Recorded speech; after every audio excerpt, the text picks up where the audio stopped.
We begin the countdown to kickoff for our featured game. We're joined by Turkey Valley football coach Mark Scott. Coach, our team improving to 6-3, an impressive win in the opening round, beat Springville 60-15. Tell me about that game. Well, we executed pretty well offensively. The kids got on blocks and sustained blocks. Our backs ran the ball hard. They turned the ball over a couple of times for us, to us, and our defensively we got off blocks, and our pass defense was pretty good last game. All right, now let's talk about some of the individuals. Let's start on the offensive side. Who's leading the Trojans this year? Well, up front we have a couple pretty good senior linemen with Trey Keel and Hunter Cruzy, and then Jordan Mitchell. Jordan Kreener is also up there. He's one of our offensive guards. But Logan Busta's our quarterback. He's doing a great job. He throws the ball well. He runs the ball well. In the backfield, we also have Trayton Franzen, who's our fullback. He's a nice-sized kid with some decent speed and aggressiveness. And our two tailbacks we rotate in are Caden Schmidt and Hugo Busta. And then up to, if we want to throw it, J.D. Cruz, he's probably our number one go-to guy. All right, now, a senior. Yes, let's talk about... Looking for the best suppressors with seamless service? Interested in helping protect your hearing or have questions on the NFA process? We begin the countdown to kickoff for our featured game. We're joined by Turkey Valley football coach Mark Scott. Coach, our team improving to 6-3, an impressive win in the opening round, beat Springville 60-15. Tell me about that game. Well, we executed pretty well offensively. The kids got on blocks and sustained blocks. Our backs ran the ball hard. They turned the ball over a couple of times for us, to us, and our defensively we got off blocks, and our pass defense was pretty good last game. All right, now let's talk about some of the individuals. Let's start on the offensive side. Who's leading the Trojans this year? Well, up front we have a couple of pretty good senior linemen with Trey Keel and Hunter Cruzy, and then Jordan Mitchell. Jordan Kreener is also up there. He's one of our offensive guards. But Logan Busta's our quarterback. He's doing a great job. He throws the ball well. He runs the ball well. In the backfield, we also have Trayton Franzen, who's our fullback. He's a nice-sized kid with some decent speed and aggressiveness. And our two tailbacks we rotate in are Caden Schmidt and Hugo Busta. And then up to, if we want to throw it, J.D. Cruz, he's probably our number one go-to guy. All right, now, a senior. Yes, let's talk about on the defensive side who leads the way. Well, defensively, it's probably the same. I mean, Jordan Kreener and J.D. do a great job up front on defensive ends, putting pressure on things. And then Trayton and Hunter Cruz, he's been playing. He's kind of moving around. He's a nose guard linebacker. They do most of the job tackling. And defensively, in the backfield, Logan, Busta, and Caden Schmidt and Hugo Busta have all done a really nice job of breaking up pass plays and picking up a few passes here and there. All right, turning our attention to Edco. I know you played them early in the year. What do you know about the Vikings? Well, they got a lot of speed. They're not overly big, but they're fast. They get off blocks. Offensively, their quarterback, who does Jack Stager, I believe it is, he's a playmaker. I mean, he's hard to tackle, hard to get on the ground. He's shifty. He gets out of the pocket and he either takes off or throws the ball. And then they have 10 and 2. They're great receivers. Ten's his go-to guy. He's great. He's got great speed. And if he gets in trouble, sometimes he just throws it down the field and hopes 10 runs by everybody and catches it. All right, now turning our attention to the keys in the ball game. What do the Trojans need to do? We can't turn the ball over. I mean, we can't turn the ball over, and we need to get a couple of defensive stops, get them off the field. Some third downs, get them off the field, make them punt. All right, Coach, good luck to you in the ball game. We look forward to talking to you afterwards. All right, thank you, sir. Yes, Turkey Valley football coach Mark Scott and his Trojan team. The countdown to kickoff continues after this. This is Chris Holbert, General Manager of Hall Roberts Son Incorporated in Postville. We would like to wish the area student-athletes both a safe and successful sports season. We have been a community-based company since 1864, servicing and supporting the area ag industry with products necessary for daily success. We look forward to continuing to serve and support both the ag industry and high school athletes in our surrounding communities. Thank you and good luck from the families at Hall Roberts Son. Hey sports fans, take a time out to call Garms Financial Services for all your insurance needs. Whether you need auto, home, farm, health, crop, or business insurance, Garms Financial Services and Grinnell Mutual has you covered. You'll receive quality protection, expert advice, and local friendly service. Owner Brian Bugenhagen, along with his staff, look forward to serving all your insurance needs. Call them today for a free competitive quote. Garms Financial Services, located in Elkader and now also in Monona, your trusted choice agency. Looking for the best suppressors with seamless service? Interested in helping protect your hearing or have questions on the NFA process? Head to Stronghold Corp, your one-stop shop for premium suppressors and unbeatable expertise. Whether you're a seasoned shooter or first-time buyer, we can get the best brands and latest models to fit your needs. Enjoy hassle-free eForms electronic fingerprint processing with our state-of-the-art Cerberus LiveScan system. Contact us today by heading to stronghold-corp.com for more information. Stronghold Corp, where silence meets precision. At Top Gun Customs, we know that cars are complicated. We can handle all the complex new features of any vehicle, foreign or domestic. Not only will it look like new, it'll perform like new. At Top Gun, we don't care if it's a 30-point buck or just your neighbor's cat, big or small, we like them all. Top Gun also does fiberglass repairs, boats, motorcycles, guitars, detailing, paint corrections, headlight restoration. There's not much we don't do.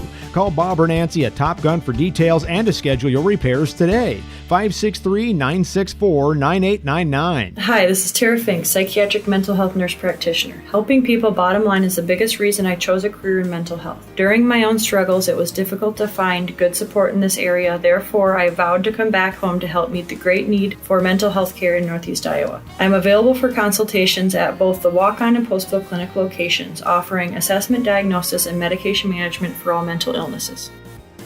Exceptional caring people, Veterans Memorial.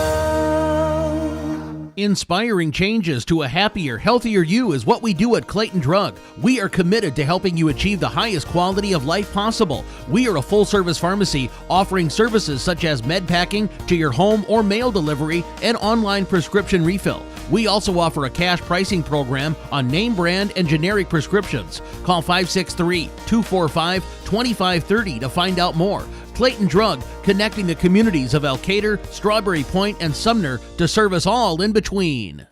Edco Playoff Football is brought to you in part by Innovative Ag Services in Elkader, Monona, and Waukon, Norby's Farm Fleet in Northeast Iowa, Guttenberg Municipal Hospital and Clinic. Check out career opportunities at guttenberghospital.org. Rivals Inc. Custom Gear, Screen Printing, Embroidery, and online shopping at rivalsinc.com. Bruins and James Insurance, your Grinnell Mutual agent in Monona. Furniture Showcase and All Wine, lighting showroom, flooring, furniture, and window treatments. And by Bacon Concrete in Postville. We continue the countdown to kickoff for our featured game. We're joined by Edco football coach Alex Hanna. Coach, her team improving to 9-0, an impressive win against Waco, 58-7. Tell me about that game. Well, came out hot. I think we scored 24 in the first quarter. Took care of the run game for them and slowed the run game down. And once we slowed the run game down and got them into situations they didn't want to be in offensively, third and longs and second and longs, our defense was, I think, we're just a little too fast for them. But offensively, started hot, finished hot, balanced again, running and throwing. So really an excellent first-round playoff game for our guys. I was happy to see them come out with some fire and just come out and really put them away by halftime. I think it was 38-0 at half, and that was about the game. All right, now let's stay on the defensive side there, holding them to 7 points. That was a late touchdown they scored there, but it really started up front for you guys. Yeah, our defense played excellent last night, or on Friday night, and it was another team effort. Seems like every week we have somebody different that leads the team in tackles. I think this week it was Keegan Stelkin at defensive end. I thought our line played very well against the run. And then our linebackers flowed very well, and our secondary cleaned up whatever was left behind, So I think we had 4 sacks on the night, 10 TFLs. Billy Hoffman had 3 of those TFLs. So just a balanced attack, but our guys just keep coming, which I really love about our defense right now. All right, you mentioned offensively, the balance, running the football, throwing the football. Jack Stagger led the way. Yep. As usual, Jackson's going to be the engine that does it for us. I think he went 9 for 11 265 yards passing with 4 touchdowns, no interceptions once again. I believe he's only thrown 2 interceptions on the season. And then rushing the ball, we only had 13 carries in the game, but we ran for 200 yards on 13 carries and 4 touchdowns. Jax was 7 for 177 of those yards. A couple of those were scrambles, but it's hard to get anything going on the ground when you're ripping off 25 yards a carry. 30 yards of completion. So absolutely. All right, now let's turn attention to Turkey Valley. Defeated them earlier this year, 46-22. What do you know about the Trojans? Yeah, same as what we talked about earlier in the season. Well coached, disciplined, tough, physical football team. They're not explosive like we are, but they are probably one of the better teams that we played this year for sure. They had a kid injured in that game that we played, so he's going to be back. And watching them on film, what they did to Springville, this is a serious playoff contending team. They're a physical team, and like I said, they're well coached. Mark will have them ready to go. So we have to be ready to rock and roll and be prepared to stop the run. If we're not prepared to stop the run, they're gonna put points up, and they're gonna control the pace of play. So we definitely have a lot of respect for Turkey Valley, and we know that this team is gonna be a handful for us. So we have to be ready to go. All right, you mentioned stopping the run. Some of the other keys in the ball game for your team. As always, the way that our team is constructed, we need a couple stops early, because once we get ahead of people, especially a team like Turkey that's not super explosive, we're hard to stay with. If you're down 14, 16 points to us, you have to have the mentality that, okay, we're going to get 3 stops and score 3 touchdowns, bing, bing, bing. And that's a tall order sometimes on our defense. So we want to get stops. We want to get out ahead early, and we want to stay ahead. We're very comfortable when we have the lead in the game because we know that we can continue to score. So getting stops is going to be big for us, and not allowing them to have big, long, sustained drives over and over again. And if they do have big, long, sustained drives, can we hold up in the red zone like we've been able to the last second half of the season? So, all right, Coach. Good luck to you in the ball game. We look forward to talking to you afterwards. Thanks, Dan. Edco football coach Alex Hanna on his Viking team. Countdown to kickoff continues after this. Hi, this is Cody from Torkelson Motors in Elgin and Walk-On. At Torkelson Motors, we believe that student involvement in activities is a great way to help grow our communities, and we are proud to help sponsor this game for your enjoyment. We've been serving Northeast Iowa since 1926 and appreciate the business that our customers have given us and the support they provide to our area schools and communities. So the next time you are in need of a new or used vehicle or a repair, stop into Torkelson Motors. We've been selling cars the old-fashioned way with a friendly smile and a handshake right here next door in Elgin and Walk-On. During spring and summer, severe weather can strike in a hurry. If you see a power line on the ground, stay away, keep others away, and call your electric utility. If there's a downed power line due to an accident, stay inside your vehicle until the utility arrives and de-energizes the line. Learn what to do if you see a downed power line. Doing the right thing could save your life. Alameda Clayton Electric Cooperative, your Touchstone Energy Cooperative.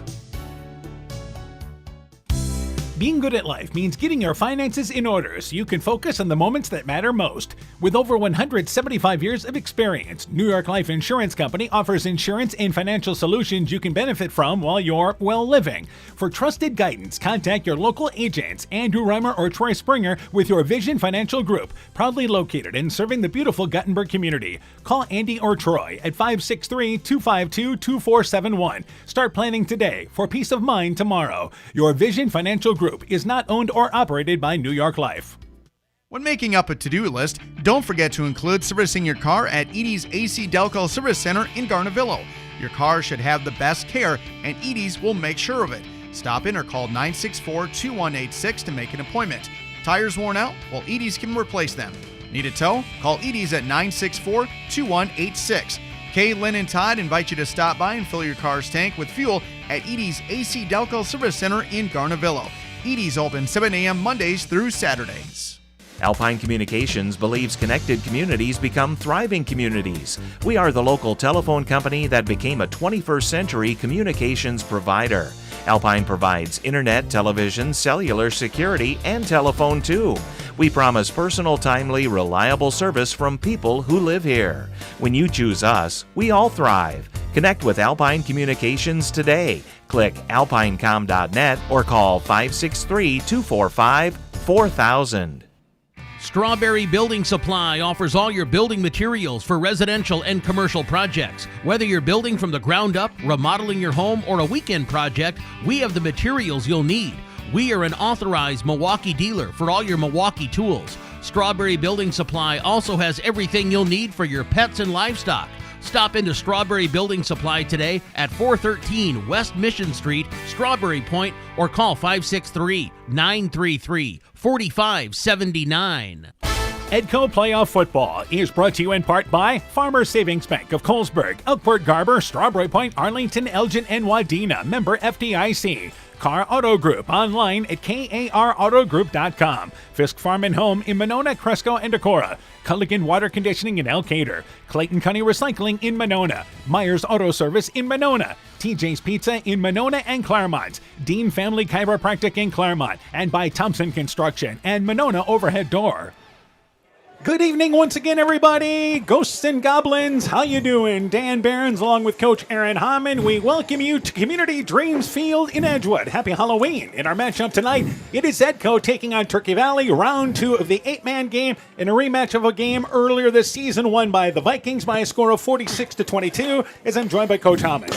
Yeah, just a little different feel to this game because that was the game where Landon Campbell was lost for the Vikings. You know, he didn't get to continue in that game and was done for the year. Turkey Valley had a couple of injured guys, so could be a little different look out here tonight, and we'll talk about all of the guys who are back, guys who are out for both of these teams. But could be a really good matchup, a very physical matchup tonight. All right, so again, the Vikings come in. Their record is 10-0. Meanwhile, Turkey Valley comes in 6-3, and we should point out the 3 losses for Turkey Valley are to teams ranked in the top 10 during the regular season. So this is a team that is right in the mix with all these teams here. They've been very competitive throughout the year. One of those losses includes to top-ranked Bishop Garrigan as well in a non-district game. So let's talk a little bit first off here about the Trojans. Logan Buste is their senior quarterback. He has thrown for over 700 yards. He has rushed for over 800 yards. Yeah, he's a dual threat there, and obviously they want to run first. They want to pound it out on the ground. They don't throw it as much, but he does have the ability to throw the ball, 700 yards on 50 completions, so he's very capable, but they look for him to be a run-first kind of quarterback. And then you have a number of other guys contributing. Caden Schmidt has rushed for over 500 yards. Trayton Franzen has rushed for over 300 yards. And also as well, joining the running parade there for them is another back that has rushed for over 200 yards this year. And we're talking there about Hugo Busta. Hugo Busta. So, yeah, a number of guys. So, over 2,000 yards for this team running the ball. So they definitely start, with that ground game as their first focus. And the big receiver they look to throw to is J.D. Cruz. He has 21 receptions, so that's 21 of the 49 receptions this year for Turkey Valley are done by Cruzy. Yeah, he's their number one weapon, obviously, close to 400 yards. They've got a number of other guys who are knocking on the door of 100. Franzen's got 96 yards. Kriener's got 89 yards. Reich's got 80 yards. So they've got some guys that are close, but obviously Cruzy is the number one target for Busta. Let's talk a little bit about the Trojans defensively. Hugo Busta in the secondary has 4 interceptions. The leading tackler on the team is Jordan Kriener. Yeah, you look at some of those stats, and they've got a couple of guys that really stick out to you. Kriener with those 6 sacks. J.D. Cruzy and Hunter Cruzy both 2.5 sacks. Both of them, close to 50 tackles on the season, and as a team, 9 interceptions. So there are definitely some numbers there that kind of stick out at you. All right, so this is a team that's been good at forcing turnovers. We always talk about special teams playing huge in a factor like this. And they've got a pretty good kick returner there in J.D. Cruzy, who actually has averaging about 20 yards per kick return, but has a 72-yard touchdown. They also have a punt return for a touchdown in Logan Busta, who returned 152 yards for a score. Well, when you're talking 8-man, athletes are athletes, and, whether they're on offense, whether they're on special teams, they're able to do things. And if you get that ball in their hands and in the right situation, anything could happen. And the big story for Turkey Valley, though, is the way they handled Springville last week. It was a team that Edco beat earlier this season, 46-29. But in that ball game, Turkey Valley returned a fumble for a touchdown, had a pick 6 in that ball game, really handled Springville 60-15. And when you think about those types of plays, if you're driving the ball on offense and all of a sudden there's a defensive score, that's a 2-score swing. And Edco had a couple of those defensive touchdowns in their first matchup that could have gone the other way if Turkey was able to finish. So Turkey's definitely going to try to finish those drives and cut down on those turnovers. And Turkey Valley, this is a team that they will throw the ball, yes, but they want to run it. They want to control the clock there. Even in the 8-man game, they feel that's their advantage there. The strength they have there is being able to be ball control, which they know they need tonight in this game. They need to. With the high-power offense that Edco brings, Turkey Valley wants to just control the ball, monotonous with it, long drives, time-consuming drives, but I think more importantly, finish with scores. They don't want to turn the ball over. They don't want to turn it over on downs, anything like that. They want to finish with scores, and if they can do that, I think they're going to like where they're at in this game. Let's talk about Edgewood-Colesburg now. The Vikings, as we mentioned, come in 9-0 on the season, and let's start talking about last week's ball game against Waco here, in which they dominated that ball game 58-7. And 58-7, and it really wasn't that close. No. I mean, they gave up that late touchdown, which was frustrating for the defense. They wanted to pitch that shutout, but boy, they just kind of took it to them in many, many ways and different manners, and looked just impressive on both sides of the ball against a really good Waco team who ended up rough end of their year, but all against teams that were playing in the playoffs. Yeah, they lost 4 games this year, and all of the teams that were playing in round number 1 of the playoffs, and of course, even some of them playing tonight. Meanwhile, Jack Stagger rushed for over 200 yards, passed for over 200 yards last week, went over 1,000 yards rushing in last week's ball game, and is thrown for nearly 1,600. Yeah, he's one of those guys who is able to wing it and is not afraid to, because he's got great weapons to throw to, but his legs are quick enough, and I think he was happy to go over that 1,000-yard mark last week, but he's got 17 touchdowns with his legs, and he's got 27 touchdowns with his arms. So he's able to throw the ball, run the ball, get the ball in the end zone, and Edco's been doing that all year long. And again, speed, that's what the Vikings, in the 8-man game, it's huge. And Stagger, a lot of times, can make something happen out of a broken play. Receivers are covered downfield, and they're sending them deep there. He does so much with his legs, keeping plays alive, and that's a concern for anybody that's going to face them. Yeah, that's number one is, okay, what's the quarterback doing with the ball? But then, we've got a couple of quick guys downfield. Christopher Lang, over 700 yards receiving this year, 12 touchdowns. Carter Batten, 500 yards receiving, 7 touchdowns. And Jaden Miller, a couple hundred yards with 4 touchdowns. All of those guys have speed. Then you've got Connor Balls, who's gotten 3 touchdowns out of that end position. So he's got lots of weapons there. Then you go back to the run game and you go, well, Jack Steger is your runner. Carson Ingalls got over 500 yards and 15 touchdowns on 71 carries. So they have just so many guys that have quickness, they have speed, they have toughness on the line.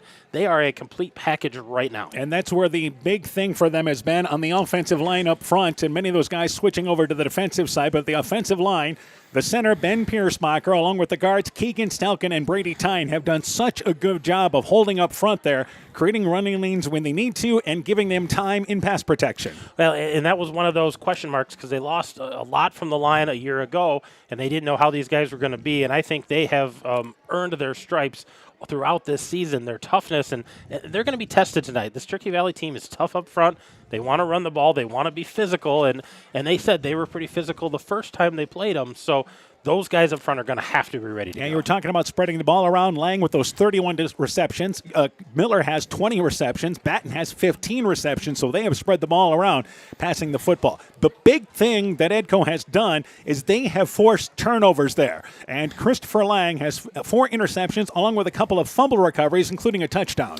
Yeah, you look up and down the line as a team. 17 sacks, 13 fumbles, 14 interceptions. William Hoffman, I don't think you can talk enough about him on the defensive side. He's got 6 sacks, and he only plays defense, and he is just a force on the end, but he kind of runs things there. when Landon Campbell got hurt the first time they played Turkey, Connor Ball stepped in. He had a really nice game last week on that defensive line. So it starts with those guys up front. Yeah, Balls has 4 fumble recoveries. Jaden Miller and Carson Ingalls actually lead the team in tackles. Ingalls with 60 and Miller there with 54. So they have kind of finished up plays for Edgewood Colesburg this year. Let's go through the starting lineups here while we have time. Starting lineup first off for Turkey Valley.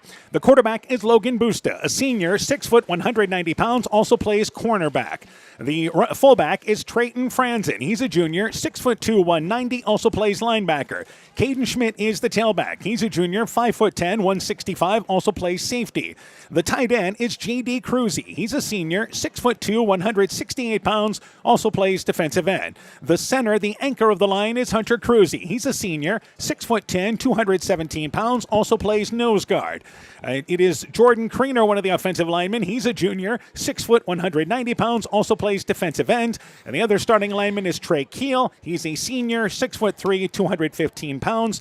You will see at tight end rotating there Tucker Reichs, a senior, 6 foot, 190 pounds, along with Mitchell Creener, the tight end there, who is a junior, 6'1", 170 pounds. The only other starter here, they only have one starter that plays one way, and that's Hugo Busta, the cornerback. The junior is 6 foot, 170 pounds. It's 8-man. You are going to play both sides of the football. Play both sides, primarily. Let's set the lineup for the Edco Vikings. Let's start up front. The anchor of the line is center Ben Piersbacher, a junior, 5'11", 280 pounds. The guard on the left side is sophomore Keegan Snelkin, 6 foot, 205 pounds, also plays defensive end. The right guard is Brady Tyne. He's a junior, 5'8", 195 pounds. The quarterback is Jack Stager. He's a sophomore, 5'10", 175 pounds, also plays linebacker. The starting running back is Carson Ingalls. He's a senior, 5'7", 160 pounds, also plays linebacker. The tight end is Connor Balls, a sophomore, 6'1", 170 pounds, also plays defensive end.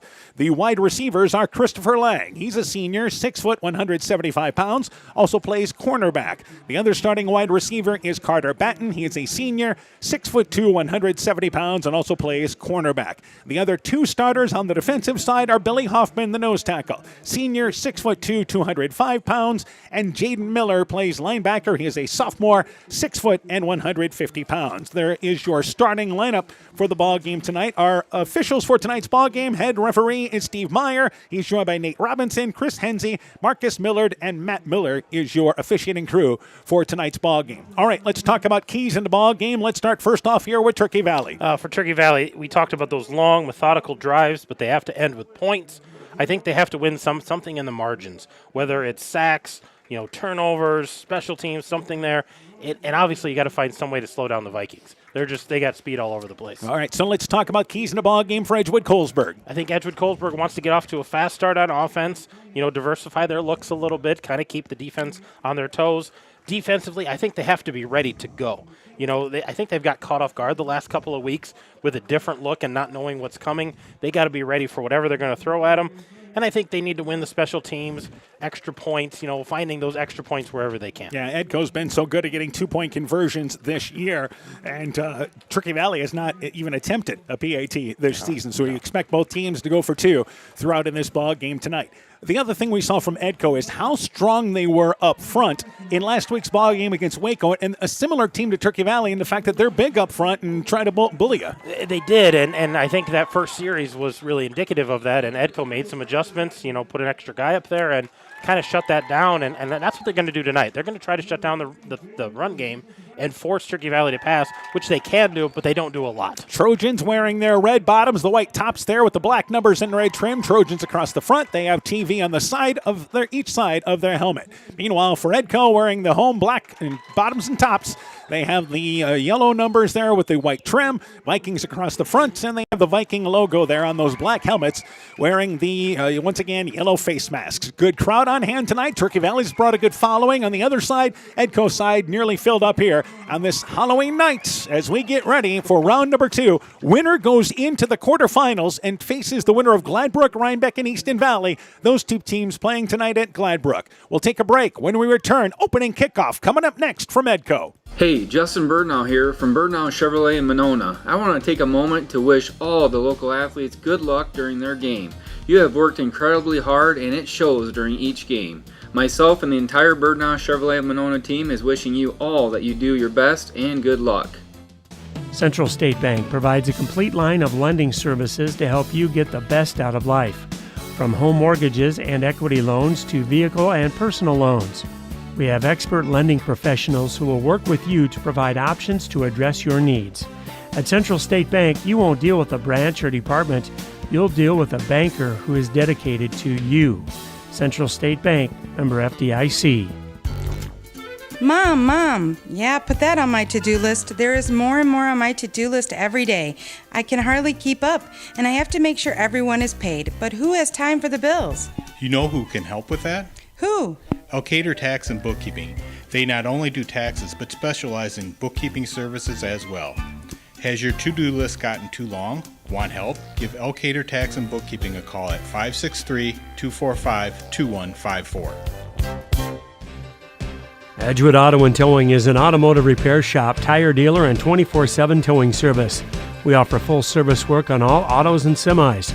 Our highly skilled mechanics provide quality workmanship and will get you back on the road in a timely manner. Check out our current tire rebates by calling 563-928-7333 or stopping into Edgewood Auto and Towing for complete terms and conditions. Epic Wear. Get personalized clothing for your school, your team, family, friends, business, or any event. Epic Wear has a huge range of customizable apparel, trophies, and awards. They offer free design help or design your own apparel at getepicwear.com, and you can even set up a free website for your fundraiser. Epic Wear, walk on. Call 563-568-2301 to place your order today. Edco Playoff Football is brought to you in part by Lloyd Kelchin Grain in Edgewood, the Cheapo Depot in Petersburg, the Lowena Savings Bank, member FDIC, LTI & Sons Water Conditioning, your Connecticut dealer in Postville, Meyer Collision and Service Center in Gothenburg and Elkader, Growl Logs and Lumber in Elkader, Timber is a Crop, Harvest Wisely, St. Olaf Ag Sales and Service, T&K Cahoon, your Napa dealer in Monona, and by Nick's Excavating and Kane Construction in Farmersburg. This is KCTN Sports. Welcome back to Edgewood. Just about ready to go. Ceremonial flip taking place at the middle of the 40-yard line for this matchup tonight. Again, this is 8-man, so the midfield is the 40-yard line. The field is only 80 yards long there. We mentioned that the winner of this ball game plays Gladbrook, Rhinebeck, or Easton Valley. And as far as where that game will be, well, it depends who wins tonight. Say at Edco and Easton Valley wins, it'll be at Edco. Say that it is Edco winning along with Gladbrook, Rhinebeck, that'll be at Gladbrook, Rhinebeck. If Easton Valley and Turkey Valley play, then that game would be at Easton Valley. So there's a lot of things that could happen there, and all depends on who wins, but we're focused on this game here. You know, hopefully Edco can win. We can continue to follow them and wherever they go. This is the round of 16. Edco won the flip, by the way. They are going to kick off. They declined the ball to start this ball game. They want their defense to take the field. So, again, we'll have updates on that Gladbrook, Rhinebeck, Easton Valley game tonight. Easton Valley's only loss this year is to this Edco team. Meanwhile, Gladbrook Rhinebeck is the state runner-up from a season ago. They have been outstanding in the 8-man game. We should also point out here that for the Vikings this year, I don't think a lot of people realize this. This is the 8th year in a row they've been in the postseason. And, of course, in 2018, it started with 11-man. Yeah, you know, it hasn't been 8-man for all those 8 years, but, man, they made that transition really fast. And we talk about some of the former players they had in 11-man. How dangerous they would have been in 8-man. But, yeah, they've continued that tradition of being in the playoffs and being, you know, making some noise in the playoffs. Yeah, a couple of those Rochford kids that are on the sideline for this ball game tonight that were outstanding, helping out the Edco coaching staff with Coach Alex Hanna. So, again, a cool night here on the last night of October, but this is finally football weather. Had a little bit of a taste of it last week. It's a little more of blanket, hot chocolate, and winter coat night tonight. You know, a little trick-or-treating, a little spookiness, and then settle in and watch us here play some football here in the high school. And it looks like to me that there's lots of kids that got in the trick-or-treating early and are here for this ball game tonight, as it will be the Vikings and Trojans playing to win. Thursday night, by the way, is when that ball game, the quarterfinal, will be played. The 8-man starts to separate from the rest of the games, and that will be on Thursday night at 7 o'clock. And, again, part of that is because the winner after that has to play the following Wednesday. Yeah, it all has to do with timing in the dome for those games. So, yeah, Thursday next week, and the winner moves to Wednesday, and it just spirals from there. But hopefully we have a team that's playing in that game. Jaden Miller to launch it away to start this ball game tonight here. Back deep For Turkey Valley, deep to receive there is J.D. Cruzy. And also back there as well is Jordan Kriener. There's the kick. Left side, it is Kriener coming up on the run, catching it at the 10-yard line. Brings it up the middle, across the 25-yard line, up to the 30-yard line. Miller, the kicker, upends him there. It was actually number 20, Caden Schmidt, returning that kick. But a 20-yard return. And for Turkey Valley, first down, 10 yards to go at their own 30-yard line on their initial possession. Great field position for their first possession here, and we'll see what they come out and do, but if I was a betting man, it's going to be on the ground. You know, last week they went bunch formation, tight, and just pounded it at Springville in the ball game, and this is what they're lining up here. Split backs in the backfield. They have, again, 5 men at the line of scrimmage against Edco's 3-5 defense, and they run the football right side, carrying it right away, and breaking through is number 21, Trayton Franzen. Franzen brings it right side, inside the 30, down to the 20-yard line, tracked down from behind by Christopher Lang. No surprise what the Trojans do on their first down play, but can you stop them? Huge gain inside Viking territory. Yeah, 30-yard gain there on first down, and like you said, they had 5 guys at the line of scrimmage, that point of contact. Edco's 3, and they got through that first wave and got past the linebackers. So first down, 10 yards to go to the 20-yard line. Initial drive, now out of pistol. They snap it back to Busta. He brings it left side, couple of yards as he goes left side out the hash mark into about the 18-yard line. Give him 2. Stagger in that area, Miller as well, and it's second down, 2 yards to go. We should also point out when these two teams played in the first matchup, it was 30-16 at the end of one. At the end of one, and then they had some weather delays. That was the night we were all under weather delays, so they went inside for a while, re-warmed up. So, yeah, a little different ball game tonight. Then there wasn't much scoring after that. It ended up 46-22. Edco won. Offset formation to the backfield. Fumbling the snap is Busta. The ball still loose, and there is a horde of players diving in there. Vikings immediately saying they have it, and they do. A turnover on the exchange. It's recovered by, Connor Balls. So it's first down, 10 yards to go. The first break of the ball game goes to the Vikings at their own 18-yard line as Busta just did not come away clean from under center. Well, and you could see the frustration on his face because he knew he didn't have it, and he knew he wasn't going to be able to get back to it. And there was just tons of Vikings diving for that ball. I don't know if it was for sure secured until much after that fumble. They kept on piling on to that play. They want to make sure they had it. First down, 10 yards to go. Receiver split left and right. Stagger works out a pistol, and behind him is once again Ingles. And on first down, they're going to keep it left side. It's a boot. That is again left side, carrying it is Stagger. Gets across the 30-yard line, steps out of bounds at the 33-yard line, booted it around left side. Good chunk of yardage on first down for the Vikings as they near midfield. And that was a great block downfield. Carter Batten, we talk about the speed of these receivers, but they also do a great job of blocking, and that was him on that late block way out in front that got this to midfield. You know, one thing we've seen from the Vikings, and this has been throughout the season, but especially the last couple of weeks, is the job they're blocking on the outside with those receivers really buying into things. Absolutely. It's playing for the guy next to you every time. First down, 10 yards to go. Ingles again behind Stagger, and they are going to roll Stagger out to the right, throws it, looking for Lang. First down marker, right side, catches it, breaks a tackle, 35-yard line, down the sidelines, 20, and 10-yard line. He's tripped up from behind. Almost a 6 score there as Franzen makes a touchdown-saving tackle, but Lang got it into the open. One-on-one, made a move down the far sideline. It's first and goal, just actually now outside the 10-yard line. Well, and Lang does a nice job securing that ball, but then accelerating. And I think that's what you saw there on the sideline is there was a couple of tacklers there, but he accelerated past them so quickly and got into the open field. And Franzen, a dive that just tripped him up enough. First down, 10 yards to go officially. Same formation for the Vikings. Low snap. Stagger digs it out, hands it right side to Ingles. Ingles inside the 10.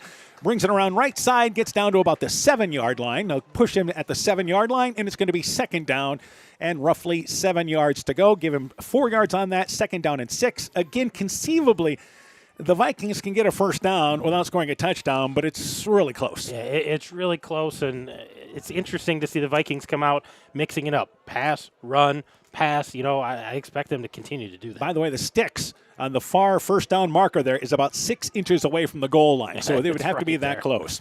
So second down, 7 yards to go is what they'll officially call it.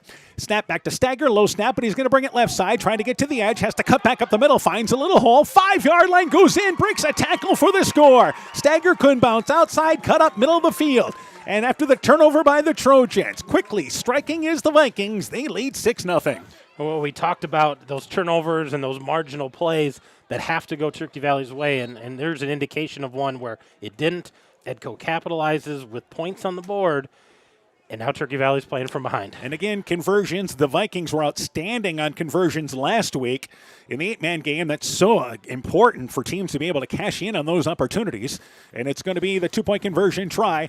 And they snap it back to Stagger. He's going to run the option left side, pitches it to Ingles, gets to the corner, dives over the inside pylon for the conversion. Nifty run there by Ingles. So with 9:28 left in the opening act, the Vikings strike first. They lead 8-0. Neat is connecting more and more homes and businesses to reliable fast broadband internet in Northeast Iowa. Neat's fiber optic network has expanded and is now offering speeds up to 1 gig in and around Monona, Luena, St. Olaf, Farmersburg, Postville, and surrounding rural areas. Neat Fiber provides high-quality internet, television, and telephone services at the speed of light. For more information on how to upgrade your speed and services, visit NEITEL.com or call today 877-638-2122. Neat, connecting you now. Are high bank fees draining your wallet? It's time for a change. At People's State Bank, they believe in low fees that put you first. Tired of being charged for using your debit card, sneaky paper statement fees, or monthly maintenance fees? With People's State Bank's People's Checking Account, those fees are a thing of the past. Worried about ATM fees? At People's State Bank, they reimburse you for up to 3 ATM fees per month. They work hard to keep your money where it belongs, in your pocket. Make the switch to People's State Bank today. Visit a branch near you or peoplesfinancial.com. Member FDIC. Miller to launch it away for Edco, and it is Stagger, a 7-yard run. Ingles, a conversion run, 8-0 Vikings in the lead. Stagger, line drive kick. It is picked up there by, once again, Franzen. Franzen brings it up the middle, stopped at the 20-yard line. Just a quick return there of about 8 yards. Making the play defensively, Hoffman on special teams. Also there as well is number 5 in balls, and it's first down, 10 yards to go for the Trojans. Their second possession at just outside the 20-yard line. They'll mark it at the 21. Yeah, just past the 20, so we'll see. Turkey Valley's got to regroup here after that fumble and try to figure out what they can do against this tough Viking defense. And what was lost really on that first drive is that Turkey Valley, in a couple of plays, they moved inside Edco territory. So they run the football again, right side, carrying it right away. There is Schmidt. Schmidt off right side, across the 20-yard line, 30-yard line, gets first down yardage as he runs behind the guard on the right side along with the tight end. And that's an 11-yard pickup, closer to 12. And it's going to be first down, 10 yards to go. Give him 11. Yeah, that was a big pickup there. Get it out to the 32. So those defensive backs are going to have to do a lot of work tonight. And what the Trojans did there is spread out a wide receiver that time to the right, is which they ran that ball right to. So split backs in the backfield. Now without a receiver, they run it left side. And again, that is going to be Franzen. Franzen left side trying to bounce, but it's quickly shut down. And up from the secondary, Miller again in pursuit. Also there, Lang helping out. He couldn't get to the edge. Only about a 1-yard pickup. Second down, 9 yards to go. Yeah, much better gang tackling there. First guy there holds him up. Second guy finishes him off. So Edco doing a better job of adjusting here. I want to remind you, you're listening to high school football on KCTN, Garnavillo, Elkader, Iowa. You can catch the live video stream of this ball game on KCTN.com or just go to the KCTN YouTube channel. Meanwhile, second down, 9 yards to go. Snap directly back to Busta. Swing pass right side, caught by Franzen. Franzen stopped, dives ahead for a couple of yards. Nice open field play by Jack Stagger on the left side of the line. Franzen only picks up about a yard. Swing pass to the right side. It's 3rd and long now for the Trojans. Yeah, got the completion there, but he just gets back to that line of scrimmage because it was 2nd and 9. Now it's 3rd and 9. Nice job by the Viking defense. Turkey Valley's got to find a way to get past those linebackers. One of those deals, Stagger doesn't make the tackle there. It's positive yardage, and it would have picked up at least another 5 or 6 yards before contact. 2 receivers lined up near side, back to Busta. Busta to throw the football. He's being rushed out of the pocket, rolling to the left, now looking to run. He's got some room. He's at the 40-yard line outside the numbers, inside Edco territory, steps out of bounds at the 31-yard line. Just like Stagger, Busta can create with his legs, and a big play for the Trojans on 3rd and long gives them first down. Yeah, he's going to pick up about 16 yards on that play, so a nice scramble for Busta. So down to the 31-yard line where it's 1st and 10. Just 4 minutes into this ball game, and Turkey Valley for their second drive on the move once again. Their last drive bogged down with a turnover. They again line up here at the double wing set that is very tight. And on first down, 10 yards to go, they send it back in motion. Franzen bobbled the exchange, but he's able to regroup inside the 30-yard line down to the 28-yard line. Picks up about 3 yards and give him 4, second down, and now 7 yards to go. They moved it back a yard. By the way, that play, they line up halfbacks, but they're facing the quarterback. Yeah, they're facing the quarterback, and they're tight formation. And in that particular play, they ran behind the right side halfback, and he just turned and blocked the first guy that came through the hole. So second down, 7 yards to go. Receiver split out left side, and now Busta is back under center here. And on second down, they're going to run it again. Busta's going to keep it around left end, goes inside the 25-yard line. He'll step out of bounds on that far sideline, down to the 22-yard line, faked it, kept it on the boot on the left side, and now it's third and very short for the Trojans. Yeah, good gainer there by Logan Busta. And again, lots of fakes there, and then, keeping it himself, but he's doing a good job with those fakes. And the big thing is that's what the Trojans try to do, a lot of misdirection. They're very good at it, and you always have to be concerned because they've got some speed as well with Busta, the quarterback. He's just, again, an outstanding double threat at that quarterback position. Always great to have. Busta is back under center. Third down and a yard. Quarterback sneak up the middle. He's going to pick up 5 yards and stay on his feet inside the 20-yard line. Gets down to the 16-yard line. Give him 5 yards on the quarterback sneak. Ran it right up the middle, and it's 1st and 10 for the Trojans. And I think Busta thought, hey, I'm just going to sneak it and fall forward, and didn't have a lot of contact, not a lot of resistance, so he kept his feet churning. Got a good 5-yard gain. Edco just wasn't there. And the Vikings, their defensive line, just trying to get upfield there. And again, a couple of them ended up basically running by the play. So first down, 10 yards to go at the 17-yard line. And again, same formation. They send it back in motion. This time they hand it off to Hugo Busta. Busta hit at the line of scrimmage, never really brought down, but they stopped the forward progress at about the 16-yard line. It'll be second down, 9 yards to go. Edco was outstanding in the red zone defensively a week ago. Last 2 weeks, we saw them against Central. They had a goal line stand 5 times on about the 1-yard line and didn't give up a touchdown. Did it again last week against Waco. Get in the red zone. They bend but don't break and have been able to stop teams. Second down, 9 yards to go. And again, you have now basically a bunched formation, and they're going to toss it left side. Trying to get to the edge is going to be there once again Schmidt. Schmidt left side goes inside the 10-yard line, tackled just inside the 10-yard line on that far sideline. Lang from the secondary went there. A couple of yards short, got to about the 9. It'll be third down and a long 2. And inside the 10-yard line for Turkey Valley. Yeah, a good gainer there, and just had that bunch formation. They were blockers for him, so able to pick up about 7 yards, make this third and short, and you're in 4-down territory here inside the 10. So third down and goal for the Vikings, this time without a receiver, same formation. It's overloaded to the left. Busta with him under center, and he's going to hand it, going to keep it left side, follow his tailback, goes inside the 5-yard line, and he's finally brought down. No, he scoots away from the pile and goes in left side for the score. The Trojans kept on pushing, and Busta got out of a group of players, strolls in, as it turns out, from the final 5 yards. And a 9-yard touchdown run from Busta makes it 9-6. Yeah, they had that bunch formation. The only difference this time is they went into a 3-point stance instead of a wide receiver 2-point stance, and Busta just spun out of that hike and went down the line and got into that big bunch, but able to squeak through and get into the end zone. Somehow got out of that rugby scrum. Here's your conversion. Busta rolls to the right, flush back to the 15-yard line, now running backwards, and he's tripped up but keeps his balance at the 20-yard line, throws it back in the end zone, and overshoots his receiver Schmidt in the back of the end zone. Kept it alive, but the conversion fails. 5:26 left in the opening act. Edco 8, Turkey Valley 6. Scooter's Coffee in Manchester offers a variety of coffees, smoothies, blenders, and breakfast food products served all day long. Scooter's Coffee offers fast and friendly service, too. In a hurry? Use the Scooter's Coffee app to order, pay, and earn rewards. Simply stop at the drive-thru window and pick up your order.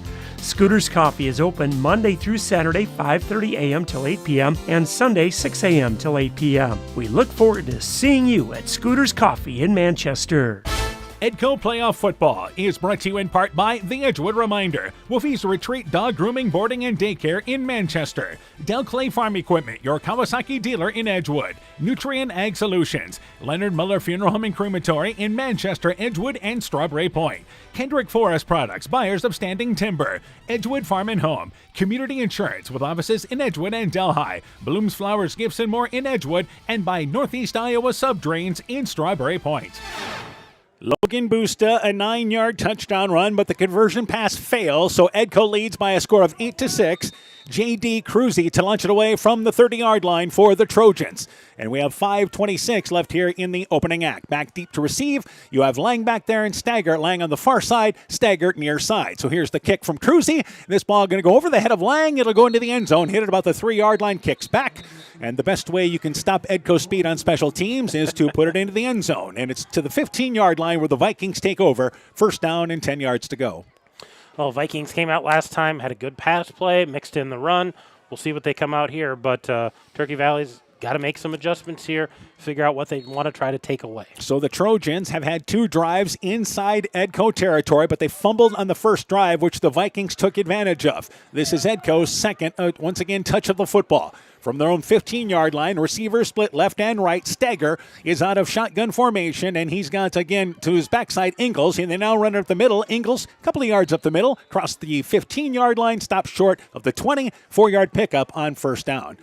So both these teams, even though they do things differently, as far as how they operate, Edco will put out receivers, still kind of the premise is the same. We want to run up the middle to keep you honest, and we're going to try to get to the edges. Yeah, and if they can get up the middle and suck that defense in, put more guys in the box, it opens up those outsides for their quickness. Second down, 6 yards to go. Pistol formation for Stagger. Now 2 receivers lined up to the right. Ingles goes in motion out of the backfield. Stagger, quarterback boot left side across the 20-yard line.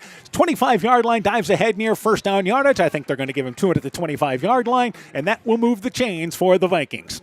Yeah, Stagger kind of cut that up a little early, but good enough to get that first down. So nice job by the quarterback, Jack Stagger, with his lead blocker out there. And that's the concern for Turkey Valley, trying to get Stagger away from getting to the corner, and twice they've run a boot to the left. They've at least been able to kind of force him back. Still positive runs, but not 15, 20-yard runs. Right, but still enough for a first down and move the sticks. So first down, 10 yards to go for the Vikings. Lang in motion from right to left, and they're going to turn the wrong way. There's a flag. This play is stopped immediately. Stagger went to turn to the right side to hand the football off to Ingles. Ingles was on his left side.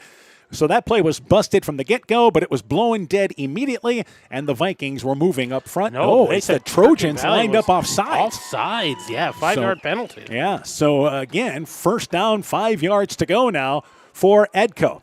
Usually in an offsides lineup like that, they tend to let the play go through. Well, and I think Edco's glad they didn't, because they had motion to the left. They were trying to pass it to the right.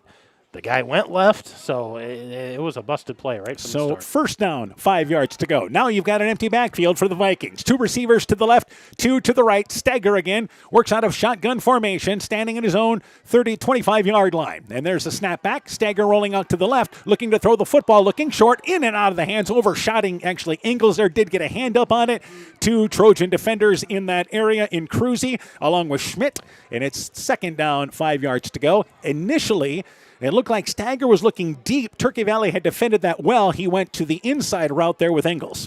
Well, and something to note, if you're not familiar with these two teams, Stagger is not the tallest guy out there, and the guys up front for Turkey Valley have some height, so that's going to make it a little harder to see those underneath passes. Yeah, Stagger, 5'10". 2 receivers to the left, 2 to the right, and the little snap to Stagger. He's rushed, but floats it right side to Ingles, overshoots him. He was open out in the right flat.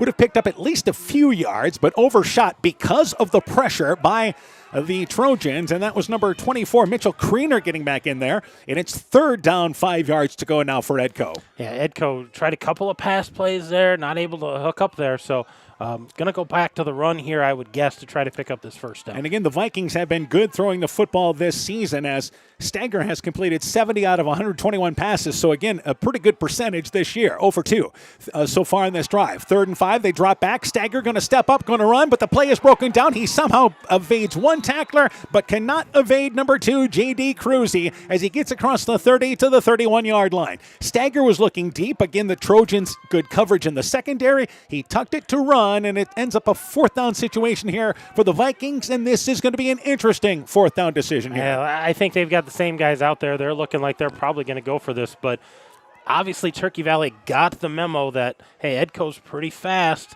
They can throw the ball deep. They've done a great job of covering. Vikings have only punted 12 times all year. They're going to go for it from their own 32-yard line. 4th down, 3 yards to go. 2 receivers to the right, 2 to the left. Hard caught by Stagger. Now they're going to send Ingles in motion, and this may be just trying to get them to bite off sides. As again, he continues to take the count, and now they are going to take a timeout. So they lined up there at first, trying to see if they could get the Trojans to bite across on a fake snap or a fake cadence. But it did not happen, and the Vikings take a timeout. We'll keep it right here during this timeout. Yeah, just trying to get him off sides, try to pick up that first down, and they're going to have a conversation about this. I wouldn't be surprised if Edco goes for it here. They've got all the confidence in the world in their defense, and if they can try to pick this up and keep a drive going, they know how important every drive is going to be tonight to try to finish with points. And just the confidence you have in your offense as well. I mean, so far in this drive, 3 plays, you've been held to 7 yards. So, again, they figure we're going to have a play that's going to go more than 3 yards at some point here. Yeah, absolutely. They think we're going to be able to pick this up, no problem. So they're not worried about it by any means. So 2:56 left in the opening act. Vikings use their first timeout of this ball game. They have it at their own 32-yard line, but again, it's 8-man. So they just need to get across the 35-yard line for first down because midfield is the 40-yard line. So 4th down, 3 yards to go. Vikings going to go for it. 2 receivers to the right. Ingles is behind Stagger, who's in pistol formation. Ingles in motion out of the backfield. They're going to run it right side. Trying to get to the corner is, again, number 24 there in Stagger. Stagger can't get to the edge. Forced back inside and brought down there after a gain of just 1. Jordan Creener makes the stop, and the stoppage there is at the 34-yard line. They needed 3. Stagger got 2, and a win for the Trojan defense. Yeah, that's a big win for the Trojan defense. You slow down this offense, able to turn them over on downs, and you get the ball in their territory. So Turkey Valley really needs to, take care of the business right here. So first down, 10 yards to go for the Trojans. And they line up once again in a bunch formation in the backfield. Slipping on the snap there is Schmidt. Schmidt able to go left side, kept his footing, and gets to the 35 down to the 34-yard line. It'll be second down. It is 6 yards to go. And a good job by Schmidt, who lost his footing but still able to get first down. Yeah, just a little dewy out there, I think, with the cold weather. By the way, we talk about the balance that Turkey Valley runs the ball with. Coming into tonight, Franzen, 71 carries, Schmidt, 69 carries. And here's the snap back to boost it, using those 2 blacks in front of him, the 2 backs, and he's tripped up by Campbell underneath, but he falls ahead to the 25-yard line, short of first down. But again, this is Turkey Valley's game. It's 3rd and short, and they love these downs. Oh, yeah, they're in 4-down territory for sure, but 3rd and short, definitely manageable here for the Trojans. And again, you're at the 25-yard line. This is the 3rd possession of the first quarter for the Trojans. Fumbled on the first drive, which the Vikings capitalized on, and then scored a touchdown on their last drive. Again, you have a tight formation. Buste is now under center. They go left side. It is Franzen. Franzen dives ahead, middle of the field, has first down yardage, falls ahead to the 21-yard line. Ingles on the bottom there among the Vikings up front. But right now, Trojans winning the battle of the line of scrimmage. 1st and 10 now to the 22-yard line. Yeah, they've got extra blockers up there, and that's the difference right now because Edco going with those 3-down linemen, and they're going to look this over and see if he maybe didn't pick it up. They've already moved the chains. The sticks, so I don't know why they're doing this now. So they already moved the chains. So at this point, close enough. Let's just move them. So our officials here, are they going to make the chains go back? They are. They're going to say this is 4th down. Yeah. So the chains are already moved. They have it as first down.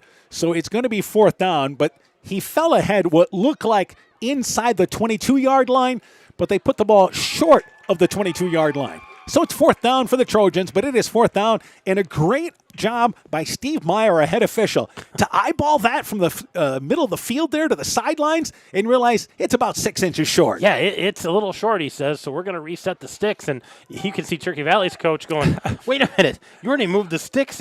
How can you see this? And he's like, we're going to talk this over and make sure we get it right. But Coach Scott over there is going, wait a minute, we had the first down. You know, it'd be great if they brought out the sticks now for a measurement.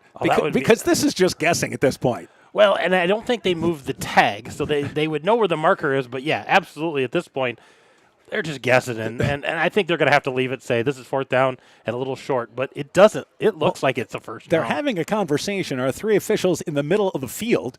And it says on the stick marker that it's 3rd down, but if it's in fact where they mark the ball, it is going to be 4th down. And then they decide, first down. It's first down. Yeah, at this point, we could have saved about 5 minutes of that discussion. And they're going to move the chains, and our head official is going to come over to talk to Coach Alex Hanna and explain his reasoning there. But, again, it was an interesting decision. It is. It's a first down. Turkey Valley gets a new set of downs. So our two officials maybe talked in the head official into, let's just move the chains. Let's get back to action. First down, 10 yards to go, double wing formation. They hand the ball on a jet sweep right side to Busta, trying to get to the edge. He stood up at the 20-yard line, dropped down hard there after a pickup of 1. That was number 2, and Carter Batten making the stop. Ball's in that area, but Batten with the hard hit. 2-yard pickup, second down, 8 yards to go. We're inside 90 seconds left in the opening act. Yeah, not a lot of room there, and Busta was the guy in motion, Hugo Busta, and came around that corner hard, but met a brick wall. And that brick wall's name was Carter Batten. So second down, 8 yards to go for the Vikings. Trojans operate from the right hash mark. Busta back under center. 2nd and 8. He's going to keep it, trying to get to the edge left side. He gets a couple of yards, and he's inside the 20-yard line to about the 17-yard line. As the Vikings stretch that play off, Connor Ball's again in that area. 3rd down, 5 yards to go for the Trojans. Yeah, about a 3-yard gain there, maybe just shy of 3 yards, but a good pickup there for Logan Busta, and 3rd and manageable again. And again, the Trojans, this is what they do. Keep it in manageable situations, running the football, controlling the clock. 3rd down, 5 yards to go. Busta back under center. 3rd and 5. He's going to go right side, able to avoid one defender at the 15-yard line. He's got first down, jumped short at the 15-yard line, only got to the 14. Ingles makes the stop.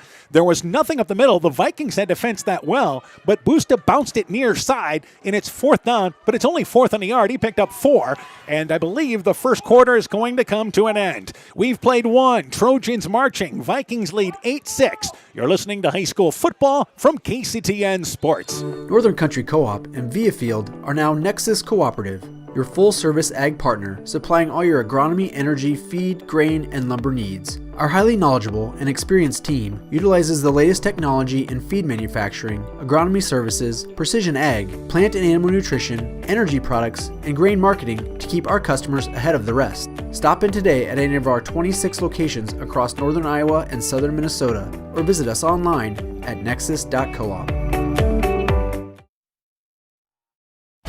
Edco Playoff Football is brought to you in part by Silver Edge Cooperative in Edgewood, Strawberry Point, and Delhi. Citizen State Bank of Monticello, Hopkinton, Ryan, Manchester, Winthrop, Strawberry Point, Springville, and New Vienna. Member FDIC and Equal Housing Lender.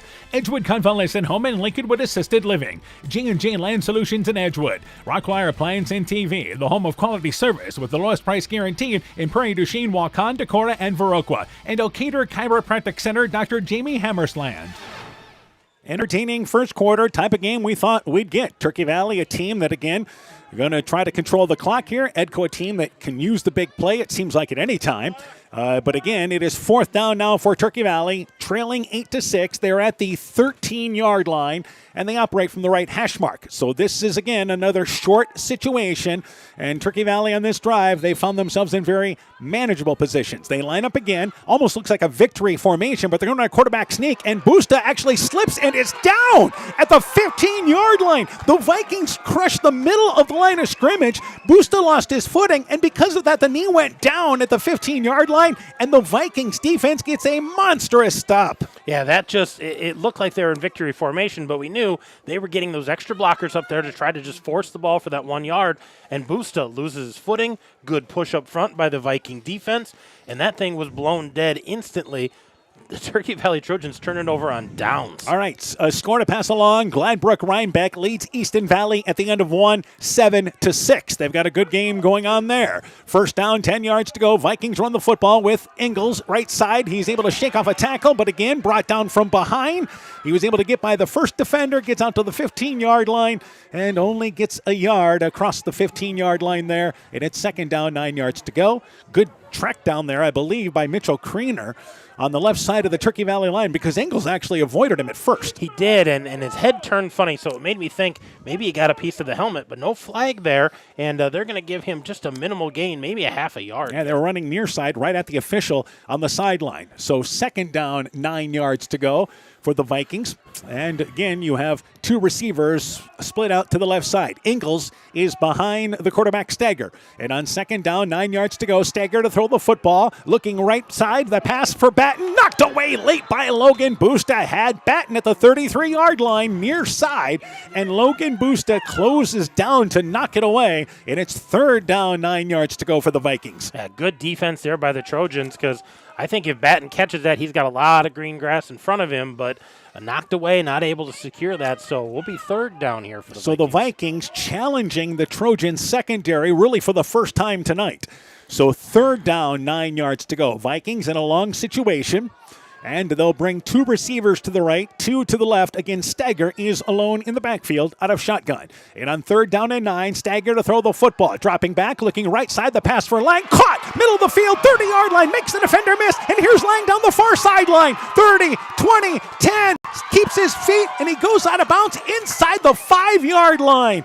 Great job by Lang. They say he stepped out of bounds at the 5. At the 5, and yeah. at third and 9, a long situation. There's the big play for the Vikings. It's first and goal. Yeah, that was a classic Christopher Lang kind of play. Catch it across the middle, turn on the Jets, try to get to the end zone, knocking on the door, but came up just a little bit short. So at the 5-yard line is where they mark it. It ends up being a passing play of 50 yards, right?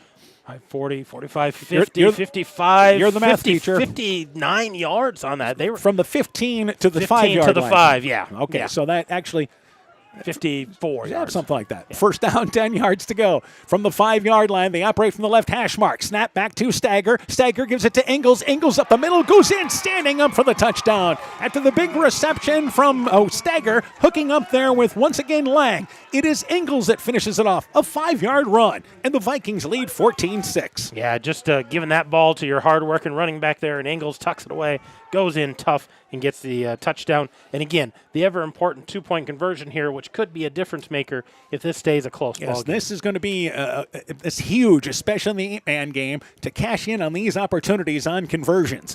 So the Vikings line up without a receiver split right or left, as they have, again, Batten to the right side. So they're going to run it right side with Stagger. Stagger trying to get to the edge. Nothing. Steps back inside. Keeps on his feet. Lowers his shoulders and goes in for the conversion. That was a tough run for 2 points. So with 10:51 left in the half, 16-6. Vikings in the lead. Let's take this break. It's back to school time and the fall sports season is underway. Hi, this is Dr. Jessica Wilkie of Family Dentistry Associates of Monona. We have lots to celebrate over here with the excitement of back to school and the recent wedding of our doctors Chase and Daphne Bruner. Dr. Mark Foley and myself would like to extend them congratulations and wish all our area students and athletes good luck this fall. We welcome new patients and look forward to seeing you at your next dental appointment. Stronger, farther, faster. It all starts with good nutrition. Clayton County Farm Bureau is proud of our livestock farmers who provide high-quality protein needed to fuel our young athletes. The ultimate pre- and post-game fuel-up can be found in meat and dairy foods grown right here. Meat and dairy are natural sources of essential vitamins that support health, energy, and performance. We know our student athletes are the real deal, and Iowa's livestock farmers are committed to helping them reach their goals. To learn more, visit realfarmersrealfoodrealmeat.com. It is once again Carson Ingalls with a 5-yard run. Stagger the tough conversion run. It is 16-6. Vikings in the lead. 10:51 left here in the opening quarter. And it will be once again Jaden Miller to lunch it away for the Vikings. Back deep to receive there is J.D. Cruzy. Also back there as well is, again, Franzen. The kick bobbled, but picked up by Franzen. 5-yard line, brings it up right side. It is actually Schmidt this time. Schmidt brings it across the 15-yard line, tackled right at the 20-yard line, right at the numbers on the far right side. And that's where the Trojans take over. First down, 10 yards to go. The Trojans have moved the football on their 3 drives, but they fumbled once inside the 20-yard line. They also now were stopped on downs inside the 20-yard line. Yeah, they've bogged down a couple of times here, so they're looking to capitalize, get back into the scoring column.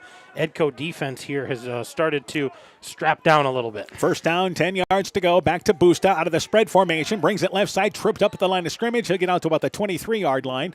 On the bottom there, William Hoffman will give him credit for the tackle, but a 4-yard gain on first down yardage. Yeah, just kind of falling forward and getting those extra yards, so a good start there. Turkey Valley wants to stay on time with their downs, and if they can get 3-4 yards on first down, that keeps them right where they want to be. And you saw last week's ball game against Springville. They got a lead, and then that's so tough with the way they play. But trailing right now, 16-6. Second down, 6 yards to go. Boosted to throw the football. Right side, that pass overshot. J.D. Cruzy on the quick out route near the far sideline. He was at the 31-yard line, batting in on the coverage, but overshot, had no chance. Third down and 6 yards to go.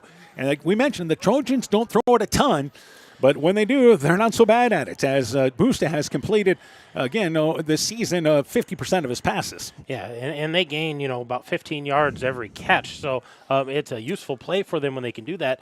That one there was a timing play, and it got there just a little bit early and just a little bit out in front of the receiver. So really, third down now, 6 yards to go. A rare third down and long. Busta alone in the backfield. 2 receivers to the right, a receiver to the left. Busta to throw the football, trying to set up a screen play. It is caught by, once again, Schmidt. Schmidt brings it left side. He'll be short of the first down. Gets out to the 28-yard line. Hoffman in that area. Also coming up from the secondary, from the linebacker spot, rather, is Ingles.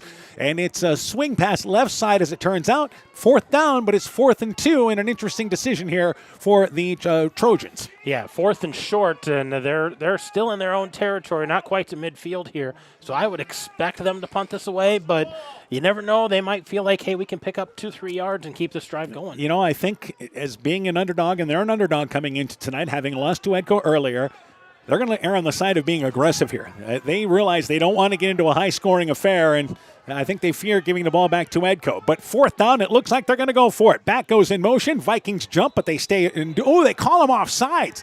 They jumped in the line of scrimmage there. Didn't think they entered the neutral zone, but they're going to call off sides on the Vikings. So first down yardage there for the Trojans, as it turns out. And that's a tough call because from our vantage point, it didn't look like they got into the neutral zone, but the official right there on top of it says, yep, I think you got across, so give them the first down. And you always talk about that, hold your water is what they say there, on trying to get the defense to jump off sides. And it doesn't work very often, but it worked there for the Trojans. It did. It worked that time. So first down, 10 yards to go at their own 33-yard line. 2 receivers to the right. They have a receiver to the left. And on first down, 10 yards to go. Busta, slant play, but not looking for the pass, was J.D. Cruzy. It is incomplete. Cruzy thought the ball was going down a little further down the field, and it was Busta throwing it like it's a slant, laying in on the coverage. Nobody close. Second down, 10 yards to go. I don't think anybody was going to catch that ball because Lang was too far away, and the receiver never turned for it. So they're throwing a little bit more, the Trojans are on this drive. They are. 4 attempts already tonight, got 2 completions, so just trying to keep Edco honest, but boy, that run has been effective for him tonight. 8:51 to go in our first half. We mentioned Gladbrook Rhinebeck, a highly ranked team in the 8-man game, leading Easton Valley 7-6 at the end of one. The reason why we're following it, that winner of our ball game and their ball game down there plays Thursday night. Meanwhile, they run the football. Franzen tries to bounce outside, brings it back up the middle. Franzen, good running yards as he gets inside the 40-yard line to the 39-yard line. Making the stop there is Lang defensively. Didn't look like much outside, but Franzen, nice cut inside, brings it down to the 39-yard line, and here's 3rd and short. Yeah, 3rd and short, 3rd and manageable, an 8-yard gain there on that run play, and they're right in the situation. If they went for it on 4th down in their own territory, even if they don't pick this up, I expect him to go for it again. So 3rd down, 2 yards to go. Now Busta is under center. 2 backs behind him in the backfield. They're offset. Busta booting it left side. First down, and he falls ahead to the 35-yard line. Again, use those 2 backs to lead the way. Stagger in that area along with Miller, but that'll move the chains down to the 35-yard line. 1st and 10 again for Turkey Valley, and they are winning the possession battle here. They are. This is another one of those methodical drives. They're controlling the clock. They're controlling the ball, keeping it for the most part on the ground, keeping the clock rolling, and just marching down the field and now into Edco territory and keeping that defense kind of on their heels. First down, 10 yards to go. We mentioned the Trojans' goal, shorten this game up. Let's not make it a high-scoring affair. And first down and 10 yards to go at their own 35-yard line. But the Vikings have scored twice and lead 16-6. They run the football right side. It is Hugo Busta. Busta, a couple of yards, and then dropped hard. Fumbled the football, actually, on the hit there from the secondary and Christopher Lang. The ball was fumbled, but they said that forward progress was stopped. It ends up being a 3-yard pickup on first down. Well, and that's a pretty healthy spot because he took a licking and went down hard, and that ball did come out, but I think it was the ground that caused it. But it was a nice hit there at the end of that play. Lang with a body slam tackle there. So second down, 7 yards to go for the Trojans as the drive continues. Again, without a receiver here. Offset formation in the backfield. Busta, again, is under center. Second down, 7 yards to go, and he's going to run it right side up the middle. Franzen hit at the line of scrimmage and maybe gets a yard, and that's it. Tried to run at the heart of the Viking defense. Bottom of the pile there is number 3 in Jaden Miller, but a host of Vikings up front. It's 3rd and long now for the Trojans. Well, and this is what Edco wants to keep them in, is 3rd and long, make them get out of their comfort zone, but defense has to get really tough here and make this a 4th and long to make them question about, hey, what are we going to do to try to pick this up? But 3rd and 7 here, this is where Edco wants Turkey Valley to be. 6.5 left in our first half. Clock continuing to move at the 33-yard line. Same formation for the Trojans, and they're going to throw the football with Busta. Busta dropping back, flushed out of the pocket, throws it left side, and that pass is in and out of the hands near side for Franzen. It was thrown high as he was able to try to come down with it. He was hit by Lang out of bounds, and it's 4th down for Turkey Valley. Hoffman had the pressure back there for the Vikings. Yeah, they really stretched that out, and Busta was just dropping back, kind of scrambling for his life, and found a place where he could plant and throw, but overthrew it, not able to cook up with his receiver. So now you're looking at 4th and long. Expect a similar type of play, dropping back to get it downfield. So 4th down, 7 yards to go in this situation here for the Trojans. And the clock stopped after that incompleted pass. 2 receivers to the right, a receiver to the left. Busta, again, is out of shotgun. Gets the snap, slant play left side. It is caught. Completed to J.D. Cruzy. Cruzy inside the 30-yard line, but it's stopped there in tackling by, once again, Christopher Lang. They needed 7 yards. He only got about 4. And a big play there as they threw it short of the sticks, and Lang made that tackle one-on-one defensively. Yeah, great tackle there by Lang. Good defense right there on the slant, able to pick him up right after he catches that, take him to the ground. Not enough for the first down. Turkey Valley turns it over on downs again. So the Edco defense, for the second time here, back-to-back drives, stopping the Trojans on downs. First down, 10 yards to go. 2 receivers to the left, 2 to the right for the Vikings. And on this first down play, in motion is going to be Batten. Snap back to Stagger, low snap, but he's able to get it. Looking left side, looking long. He's looking there for Lang. Overshot, it's actually Batten. Far sideline, inside the 25-yard line. They were looking for the big play after getting the big defensive stop. And it's second down and 10 yards to go. We always mention this for the Vikings, but usually in a ball game, after a big turnover or a big defensive stop, they take a shot, and a lot of good teams do that. They do, and they're successful with it. It's not something that's necessarily a surprise, but it's also something that they aren't bad at all. They like to pick that up sometimes and can get a quick score, but took a shot there again with Batten in motion, just a little long. Always saw that with Coach Rochford's teams as well. Yeah, so Coach Hanna, of course, a longtime assistant, now the head man at Edco. So second down, 10 yards to go. Pistol formation, Ingles is behind Stagger, and they're going to run it, stretch play to Ingles. Ingles is solid yardage inside the 35-yard line, outside, and Ingles into the open now. He's down inside the 30, down to the 20, tackled far side at the 19-yard line. Looked like a nice 5-yard gain, but Ingles gets to the opening. Another big play for the Vikings inside the red zone now. Yeah, 34-yard gain there for Ingles, and he looked like it was going to be pretty minimal, and all of a sudden squirted to the outside and able to get that big gain. We've seen a big pass play for the Vikings, a big running play, their best running play of the night. First down, 10 yards to go to the 18-yard line is where they mark it. Vikings leading 16-6 here in the second quarter. And at an H-back spot there is Miller. First down, 10 yards to go. Receiver split left and right. Stagger is going to hand the football up to Ingles up the middle. Lost his kind of footing there as he tried to get going. Falls ahead for maybe 2 yards. Second down, 8 yards to go. Number 51, Hunter Cruzy, making the stop there for the Trojans. But a couple of yards, 2nd and 8, we'll call it. Yeah, Ingles just didn't look like he had his feet under him that time. Didn't have the quickness, didn't have the explosiveness, but still a couple of yard gain falling forward. Inside 5 minutes, by the way, left in the half. So second down, 8 yards to go. Receiver split left and right as the Vikings showing some different formations here on this drive.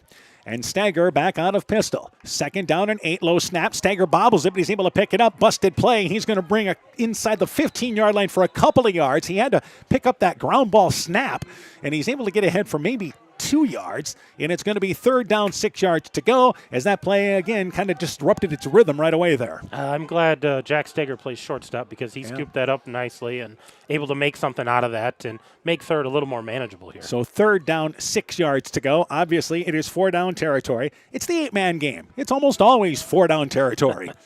3rd down, 6 yards to go. They continue in that same formation here. From the 14-yard line, snap back to Stagger, rolling out to the right, looking to throw the football, looking to the corner. That is Lang. Catches it, brings it inside the pylon, just inside for the touchdown. It's a 14-yard pass play. Stagger rolling out to the right, hit Lang in stride, and the Vikings lead 22-6. Yeah, nice play there, getting Lang isolated and going away from the defender there towards the sideline, able to catch it, turn it upfield, punch it in for a score. And here's the conversion as the Vikings go up by 2 scores now. And this would make it a 3-score possession game with 4:13 to go here in our opening half. Empty backfield now. 2 receivers to the left, 2 to the right. Stagger to throw the football, looking right side to Ingles. The pass knocked down at the line of scrimmage. Batted down by Mitchell Creener, and the conversion fails. It stays a 16-point game. Vikings lead 22-6. Let's take this break. When I started out in the car business, my dad gave me some good advice. Hi, it's Forrest Brown with the Brown's family of dealerships. What my dad told me is when you sell someone their first car, you need a good sales department. But if you expect to sell them their second, third, and fourth car, you better have a great service department. Visit any one of the Brown's family of dealerships in Guttenberg, Elkader, West Branch, or Victory Ford in Dyersville and find out why Brown's is your hometown dealer, no matter where your hometown may be. Edco Playoff Football is brought to you in part by Innovative Ag Services in Elkader, Monona, and Waukon, Norby's Farm Fleet in Northeast Iowa, Guttenberg Municipal Hospital and Clinic. Check out career opportunities at guttenberghospital.org. Rivals Inc. Custom Gear, Screen Printing, Embroidery, and online shopping at rivalsinc.com. Bruins and James Insurance, your Grinnell Mutual agent in Monona. Furniture Showcase in Allwine, lighting showroom, flooring, furniture, and window treatments. And by Bacon Concrete in Postville. 22-6, Vikings in the lead here. It is a 14-yard touchdown pass, Stagger to Lang, and the conversion pass fails. It's 22-16. Meanwhile, for Lang, that is his 13th touchdown reception of the season. So to launch it away will be Jaden Miller from the 30-yard line, back deep to receive. Is once again J.D. Cruzy back there. And also back there as well this time is Franzen. Franzen and Schmidt kind of alternated that. Here's Miller's line drive kick, near side. And actually Schmidt is who is on the near side. He lets it go by him, goes into the end zone for a touchback. And it's 1st down, 10 yards to go for the Trojans at their own 15-yard line, with the Vikings leading now 22-6. Yeah, they'll take over the 15, and the crowd's really into it tonight. We noticed a couple of former coaches for Edco here tonight. Coach Rochford, obviously only 1 year removed. Coach Dave Millis is in the house tonight. So a lot of people out here watching this talented Edco team, and right now, things in hand for the Vikings. Yeah, they've had some playoff success, those guys. 1st down, 10 yards to go. Direct snap to Busta. Busta brings it across the 15-yard line, short of the 20-yard line, picks up 4 yards. Number 34, Keegan Stelkin there for the Vikings, along with Ingles. It'll be 2nd down, give him 4. 2nd down, 6 yards to go. Inside 4 minutes left here in our first half. Coming up at the half, we'll talk with Edco boys basketball coach Justin Oland. He'll be our halftime guest tonight as the boys basketball season starting in just the next few weeks. He'll be our halftime guest tonight. Also, we'll update you on our first half stats and more during our halftime show. Meanwhile, 2nd down, 6 yards to go. Close formation. Boosted now under center. And they're going to run it right side. Franz in. Hit at the line of scrimmage. Pushes one of the linemen blocking for him. And because of that, he's able to get it across the 20 out to about the 21-yard line. 3rd down, 4 yards to go. And now for the Trojans. Yeah, just a couple-yard gain there. Not a lot of room, but did have a blocker, so able to fall forward there and get a couple. Now, for the Vikings, you've got a 16-point lead. But, again, it's still a 2-possession ball game. But if you start to build on this lead here and get a stop, the Trojans are not a team made to come back fast. They're not built for fast scoring. And you remember, Edco does get the second half kickoff. 3rd down, 4 yards to go, back under center. And they're going to run it with Booster around right side, left side actually. And he's going to fall across the 25-yard line and pick up 1st down yardage. Stretched out well, but a nice lead block there by Trayton Franzen. And the Trojans move the ball to the 26-yard line. 1st down and 10 yards to go, inside 3 minutes left in the half. And no question this time, it's a 1st down. We're moving the sticks. It's a guarantee. And this one much easier because we started at the 15, so once it got to the white part of the line at the 25-yard line, it was 1st down. So first down, 10 yards to go again.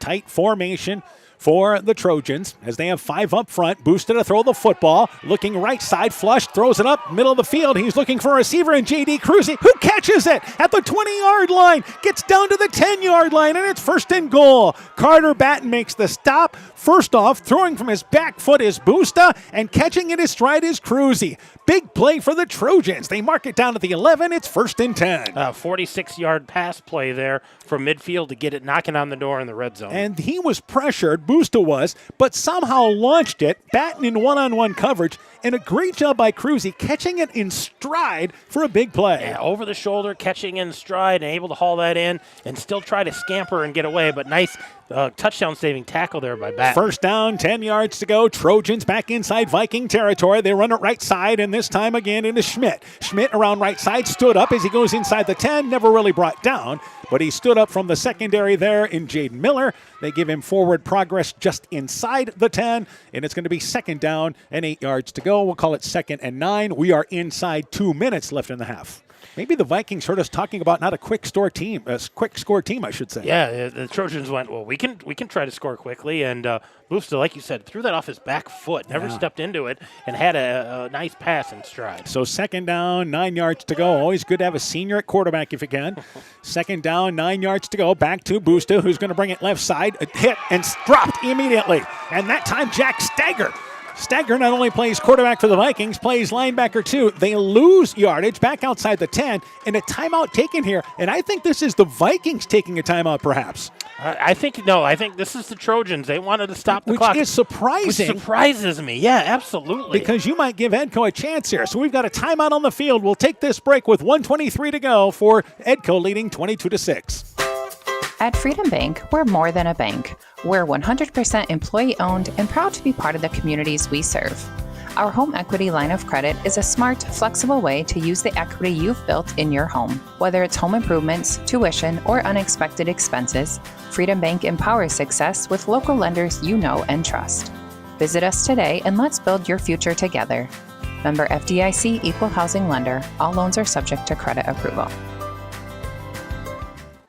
So a timeout taken by Turkey Valley. At first you thought, well, the Vikings are taking a timeout because they want some clock to work with here, try to double dip, score late here in the second quarter, then get the ball to start the third quarter. But the Trojans take a timeout. It is third down and 10, and obviously that's the reasoning behind it. Yeah,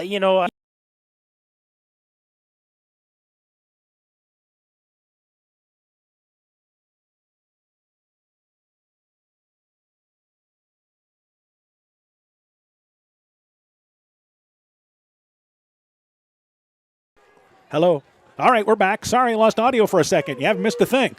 That's pretty scary. Third down, 10 yards to go. Here we go now from the 10-yard line to throw the football is Busta. Looking left side, he's looking for Franzen. The ball knocked away just inside the end zone. Outstanding defense in the secondary, and I believe that is Miller who knocked it away. And it's fourth down for the Trojans with 1:20 left here in the fourth. Well, and you think about that timeout now.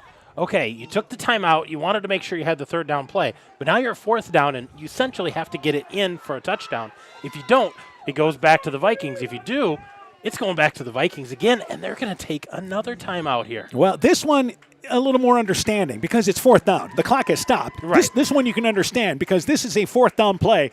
And this has really been the story of the first half. The Trojans have been able to drive, get inside Edco territory, but the Vikings have come up with the stops. The last 2 times they stopped the Trojans driving deep inside their territory, and now it's 4th and 10 yards to go from just outside the 10. And no matter what happens here, the Vikings are going to get a chance to touch the football. Whether it's on a kickoff, a couple of plays or turning over on downs. So they're going to get a chance to maybe get a quick score if they can, but they will also get the ball to start the second half. So they're going to want to keep Turkey Valley out of the end zone here. And if you're the Trojans, you want to get a score, get this down to a single possession. So a big decision coming up here.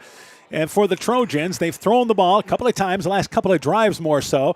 Busta, again, threw off his back foot. And again, he had Franzen in the end zone. That was one-on-one, and Miller went up and just batted it away. And This is obviously a passing situation here for the Trojans, unless Busta gets somehow some room to run on one of the edges. Receivers split left and right. 4th down, 10 yards to go for the Trojans, trailing by 16. Busta to throw the football, looking right side. It's one-on-one, back of the end zone. A jump ball and knocked away. Unable to come down with it is the receiver on the right side in J.D. Cruzy. Batten in on the coverage. It is a stop on downs for the Vikings. They went one-on-one. It looked like that Cruzy had a shot at it there about waist level, but enough pressure there by Batten. They come down with it again with an errant pass, and it's fresh set of downs for the Vikings. Well, and we talk about this high-powered offense that Edco has. We talk about their speed, but give some props to the defense. That's 3 turnovers on downs that they have stopped and a fumble that they recovered tonight. They're having a nice night against a very physical So Trojans. the Vikings have 1:15 to work with. 1st down, 10 yards to go. And here they're going to run it left side with Ingles. Ingles brings it left side across the 15-yard line. He'll bring it to about the 16-yard line. They run it on 1st down. And this is one of those deals I think you just want to see if you can bust a big play, but at least get some forward yardage inside a minute. It's 2nd down, 5 yards to go. Ingles with 5. Well, and we know how they can score quickly, both on the ground and the air, so you never know when you're going to break one, but keep the Trojans honest there because they're probably expecting some passes. And at the 17-yard line is where they spot it. Remember, the Vikings still have 2 timeouts to work with. Back to Stagger. Stagger, they're going to run it. Right side, Stagger inside the 20-yard line, cuts back up the middle. He's going to have 1st down yardage. Tackle at the 25-yard line by Franzen. Also there as well is Schmidt.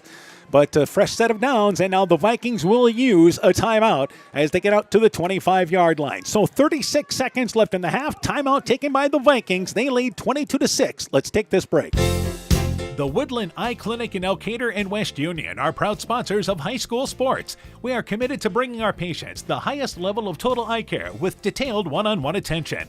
Our offices offer the newest technology and equipment with a professional team of experienced staff that is committed to you. Call us today for your next total eye care appointment. The Woodland Eye Clinic in Elkader and West Union supports all of our local athletes taking the field or court this season.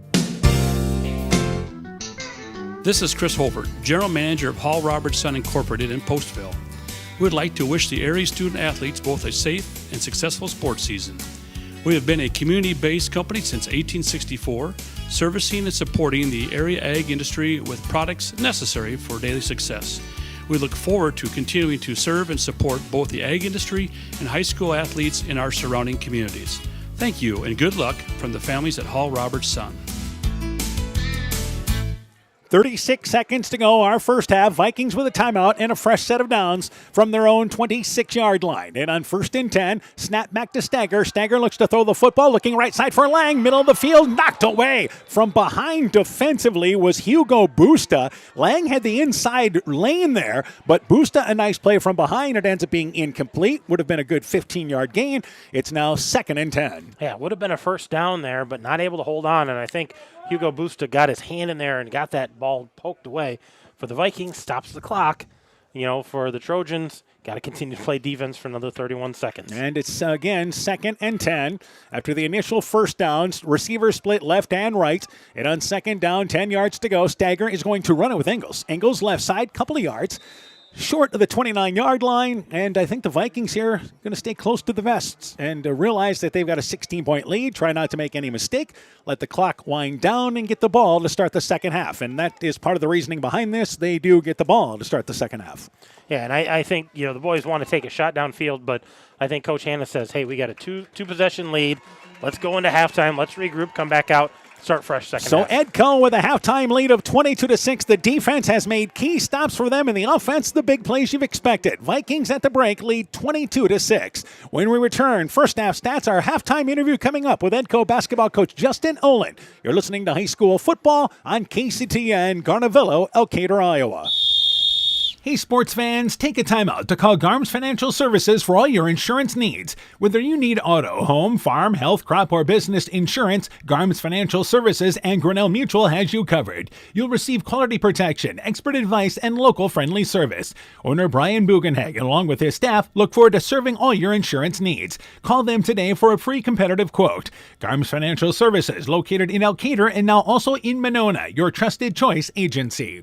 Looking for the best suppressors with seamless service? Interested in helping protect your hearing or have questions on the NFA process?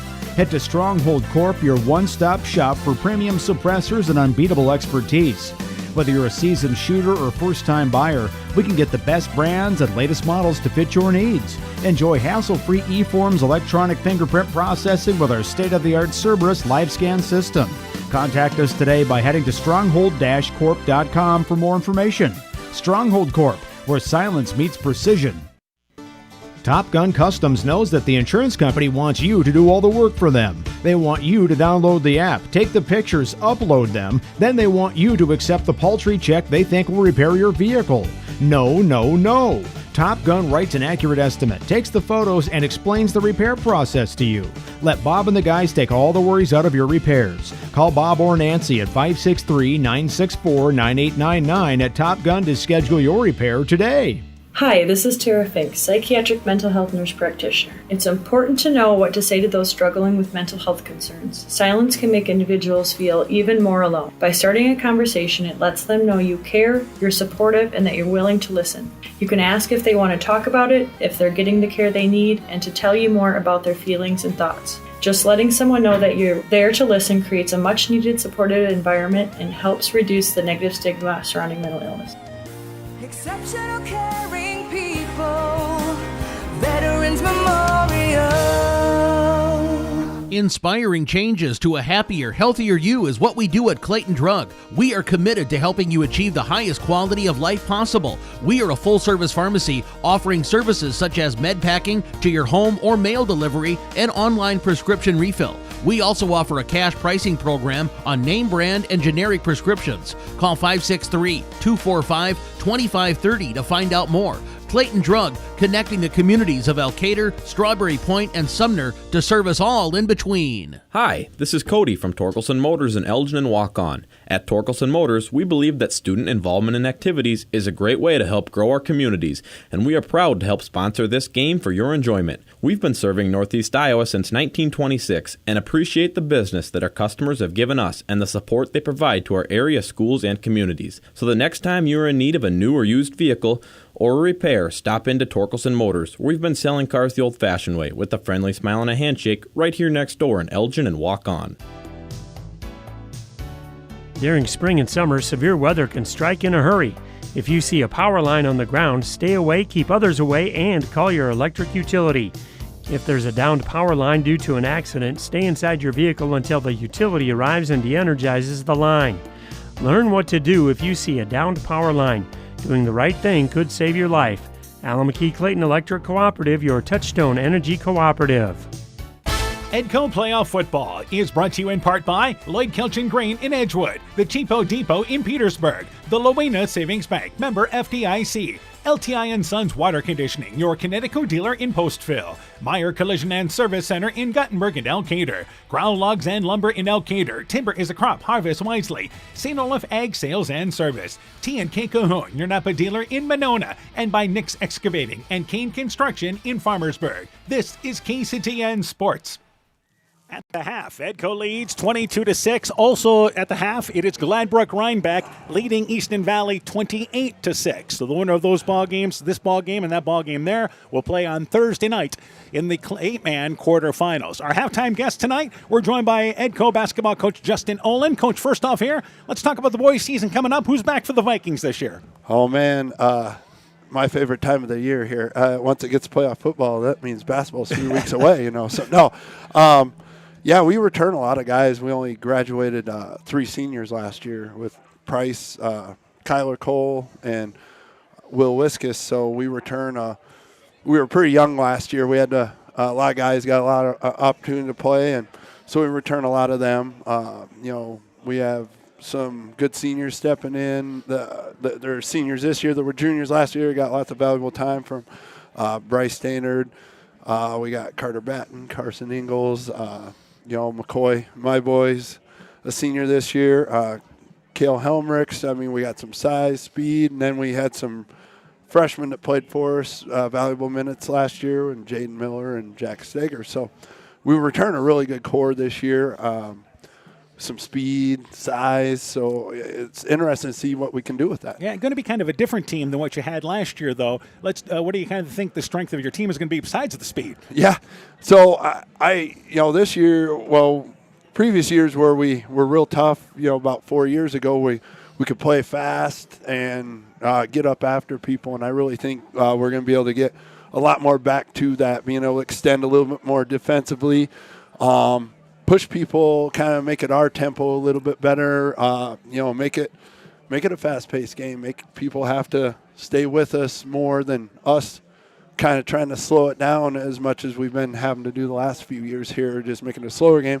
This year I think we can speed it back up and kind of make it our pace a little bit better this year because our personnel can do that. So I think that's going to be a lot of good things, and I think we have a good balance this year. We aren't going to have a main guy that's just our main scorer. We have I really believe we have a good team that can score from multiple places on the floor, and our defense, I think, is going to be our strength. We can really play that defense really well and extend with our size and length and speed. The Upper Iowa the Tri-Rivers Conference, a little bit different on the west side this year.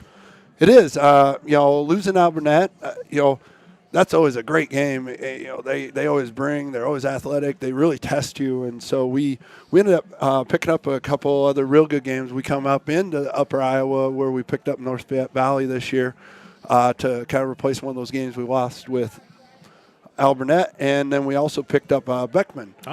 So, 2 games to kind of cover because, want to keep it competitive. You really want to test yourself, and and the games fall really nice in the schedule where it's good places to have them. So our side of the conference this year, with only 7 teams, it'll be interesting. A lot of seniors graduated this last year out of our side.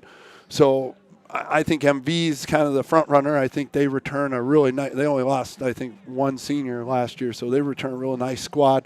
So I think they're the ones to beat. And you can't ever count Northland out, but graduation hit them pretty hard. So I think they're going to be a little younger and a little less experienced than what they've been previously, but they still know how to win. I think then from then on, it's everybody else seeing who can move their way up the board there. All right, now season starts for you guys a little early, right?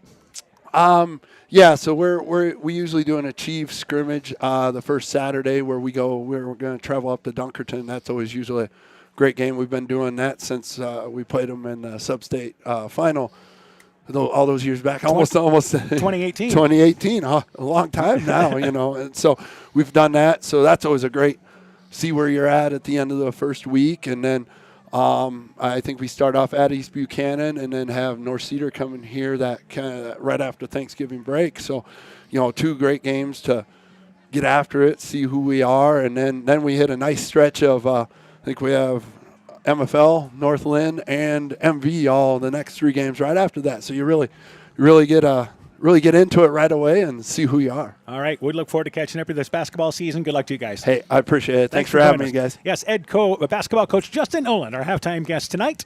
As at the break, it is Edco leading 22-6 in this ball game against Turkey Valley. We'll return with the first half stats. You're listening to Edco Playoff Football from KCTN Sports. The Woodland Eye Clinic in Elkader and West Union are proud sponsors of high school sports. We are committed to bringing our patients the highest level of total eye care with detailed one-on-one attention. Our offices offer the newest technology and equipment with a professional team of experienced staff that is committed to you. Call us today for your next total eye care appointment. The Woodland Eye Clinic in Elkader and West Union supports all of our local athletes taking the field or court this season. This is Chris Holbert, General Manager of Hall Robertson Incorporated in Postville. We would like to wish the area student athletes both a safe and successful sports season. We have been a community-based company since 1864, servicing and supporting the area ag industry with products necessary for daily success.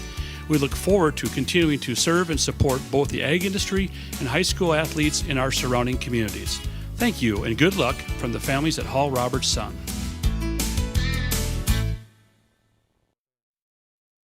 Looking for the best suppressors with seamless service? Interested in helping protect your hearing or have questions on the NFA process? Head to Stronghold Corp, your one-stop shop for premium suppressors and unbeatable expertise. Whether you're a seasoned shooter or first-time buyer, we can get the best brands and latest models to fit your needs. Enjoy hassle-free eForms electronic fingerprint processing with our state-of-the-art Cerberus live scan system. Contact us today by heading to stronghold-corp.com for more information. Stronghold Corp, where silence meets precision. Hey sports fans, take a time out to call Garms Financial Services for all your insurance needs. Whether you need auto, home, farm, health, crop, or business insurance, Garms Financial Services and Grinnell Mutual has you covered. You'll receive quality protection, expert advice, and local friendly service. Owner Brian Bugenhag, along with his staff, look forward to serving all your insurance needs. Call them today for a free competitive quote. Garms Financial Services, located in Elkader and now also in Monona, your trusted choice agency. Top Gun Customs knows that the insurance company wants you to do all the work for them. They want you to download the app, take the pictures, upload them, then they want you to accept the paltry check they think will repair your vehicle. No, no, no. Top Gun writes an accurate estimate, takes the photos, and explains the repair process to you. Let Bob and the guys take all the worries out of your repairs. Call Bob or Nancy at 563-964-9899 at Top Gun to schedule your repair today. Edco Playoff Football is brought to you in part by Lloyd Kelchin Grain in Edgewood, the Cheapo Depot in Petersburg, the Lowena Savings Bank, member FDIC, LTI & Sons Water Conditioning, your Connecticut dealer in Postville, Meyer Collision and Service Center in Gothenburg and Elkader, Growl Logs and Lumber in Elkader, Timber is a Crop, Harvest Wisely, St. Olaf Ag Sales and Service, T&K Cahoon, your Napa dealer in Monona, and by Nick's Excavating and Kane Construction in Farmersburg. This is KCTN Sports. At the half, it is once again 22-6. Edco leads Turkey Valley in our class, or 8-man second-round matchup tonight. We mentioned Gladbrook-Rhinebeck leading Easton Valley by a score of 28-6. Again, the winner of this ball game plays the winner of that ball game on Thursday night. If Gladbrook-Rhinebeck wins, they would host no matter who wins this ball game tonight. For the Vikings, Jack Stagger, 7-yard touchdown run. Carson Ingalls, a 5-yard touchdown run. Jack Stagger with a 14-yard pass there to, once again, Lang. Christopher Lang, that is. They're 2 of 3 on the conversions. Meanwhile, for Turkey Valley, it is Logan Busta with a 9-yard touchdown run, but their conversion pass failed. And our score 22-6. We turn things over to Coach Aaron Hammond. Let's go through the first half totals, starting with the Vikings. We'll start on the ground. Jack Stagger with 7 carries, 41 yards, including that 7-yard touchdown. Karsten Ingalls with 8 carries, 59 yards. That 5-yard touchdown, so 15 carries, 100 yards in the first half on the ground. In the air, Jack Stagger, 3 completions on 8 attempts for 109 yards. All 3 of those were to Christopher Lang, including a 14-yard touchdown reception. So 109 yards in the air, 100 yards on the ground. 209 yards, a pretty workmanlike atmosphere there for the Vikings, but a lead nonetheless. Yep, show they can play some tough, strong ball with you as well if they're forced into a slower pace of ball game. Let's go to the totals now for Turkey Valley. A lot more people involved for Turkey Valley. Logan Busta leading the way on the ground. He's got 14 carries, 62 yards, including a 9-yard touchdown. Trenton Franzen has 6 carries, 44 yards. Caden Schmidt, 5 carries for 26 yards. Hugo Busta has 3 carries for 5 yards. So overall, 28 carries, 138 yards on the ground. In the air, Logan Busta has 4 completions tonight on 9 attempts for 54 yards. J.D. Cruz, 2 catches for 50 yards. Franzen had that 1 carry for no gain, and Schmidt had 1 catch for 4 yards. So 54 yards in the air, 138 on the ground, so 192 yards of offense for the Trojans. The big difference, they haven't put in the end zone. Yep, Edco getting the stops 3 times inside the 20-yard line in the first half. Turkey Valley running 37 plays to 23 for Edco. So this is what the Trojans wanted in this ball game, but props to Edco, what they're doing defensively. Yeah, the defense has been huge. You look at the series for Turkey Valley. That first series fumbled. We talked about, hey, they wanted to win in the margins, and that's one of those things that's going to come back to haunt them. They score a touchdown in their next possession, but they start in Edgewood territory, turn it over on downs. They start on their 20, turn it over on downs, start on their 18, turn it over on downs, and then they never touch the ball. So, I mean, they only had 5 possessions. It's what they wanted. Yep. but they wanted to finish those with scores, and that's what's killing them right now. And the Vikings enjoying a 22-6 lead at the half, and again, they'll get the ball to start the second half. We'll take a break. Second half kickoff on the way. Edco leads Turkey Valley 22-6. Choose skilled care to recover from your surgery or illness. Grace Bullman of Eitzen did, and she states, "When I came into the hospital following surgery in La Crosse, the first thing I noticed was it seems like family. The whole unit was welcoming, kind, caring, and glad I was there. I felt peaceful, and with their help I knew that I would get back home again, which I did just 2 weeks later. The entire staff was encouraging and always gave the extra mile. Wherever you are, remember to ask for skilled care." Exceptional caring people, Veterans Memorial. Inspiring changes to a happier, healthier you is what we do at Clayton Drug. We are committed to helping you achieve the highest quality of life possible. We are a full-service pharmacy offering services such as med packing to your home or mail delivery and online prescription refill. We also offer a cash pricing program on name brand and generic prescriptions. Call 563-245-2530 to find out more. Clayton Drug, connecting the communities of Elkader, Strawberry Point, and Sumner to serve us all in between. Hi, this is Cody from Torkelson Motors in Elgin and Waukon. At Torkelson Motors, we believe that student involvement in activities is a great way to help grow our communities, and we are proud to help sponsor this game for your enjoyment. We've been serving Northeast Iowa since 1926 and appreciate the business that our customers have given us and the support they provide to our area schools and communities. So the next time you are in need of a new or used vehicle or a repair, stop into Torkelson Motors. We've been selling cars the old-fashioned way with a friendly smile and a handshake right here next door in Elgin and Waukon. At the half, 22-6, Edco in the lead. They get the ball to start the second half. Needless to say, this is a huge drive in this football game tonight. Vikings leading by 2 scores and a chance to grab a hold of this ball game here early in the third. Yeah, they're looking to go up 3. You know, it's going to start with this possession, and if you're Turkey Valley, this is your chance to maybe get a stop, get the ball back, and get it down to a single possession and get back in the ball game. So both teams, big possession here. We'll see what Turkey Valley comes out to try to do. Edco, you know, pretty workmanlike atmosphere for them. They haven't done anything over the top outstanding, but they sure haven't done anything wrong. Well, you're so used to them like last week. Here's a touchdown run of 40-plus yards. Here's a catch of 70-plus yards. And tonight, their longest play for a scoring score is Jack Stagger with a 14-yard pass to Christopher Lang. Yeah, 14-yard pass play, a 5-yard run, a 7-yard run. So nothing like PlayStation-like, but still impressive with a solid lead. Really showing that we can play any style you want, I guess. Absolutely. So back to receive for Edco. You have Lang back there, near side, Stagger back there as well. They stand back at the goal line area, and to lunch it away is J.D. Cruzy. Second half underway here for the Trojans. And they lunch it away. It is picked up there on the long by Lang. Middle of the field, it's now underway for the Vikings as Lang brings it left side across the 20, 30-yard line, and Lang cuts back up. He'll get close to midfield. Finally stood up by about 4 Trojans short of the 40-yard line, but a nice return by Lang, 29-yard return. And the Vikings take over 1st and 10 at their own 38-yard line. Yeah, that was a nice run there by Lang, and you saw it was close. He had maybe 1 or 2 guys that they needed another block, but got a great return, got him to midfield, and Turkey Valley got to do something defensively here. Lang averages a ridiculous 36.5 yards per kickoff return. That's insane. So yeah. Actually hurt his average a little bit. A little bit. First down, 10 yards to go. Trip formation to the right. Stagger alone in the backfield, and they're going to bring it left side. Stagger goes up the middle across the 35-yard line into the open, down to the 30-yard line. Continues to peck his way inside the 25-yard line. Brought down inbounds at the 21, just picking and choosing where he's going to go. Continue to bounce around. Big play for the Vikings. They're marching inside Trojan territory. Yeah, about a 21-yard gain there for Stagger, and the patience for Stagger following this block, then hopping over to this block, bouncing it back to the inside, swinging it to the outside, just patience and letting his blockers work. Yeah, absolutely. Picking and choosing where to go. That kind of quickness and can stop on a dime.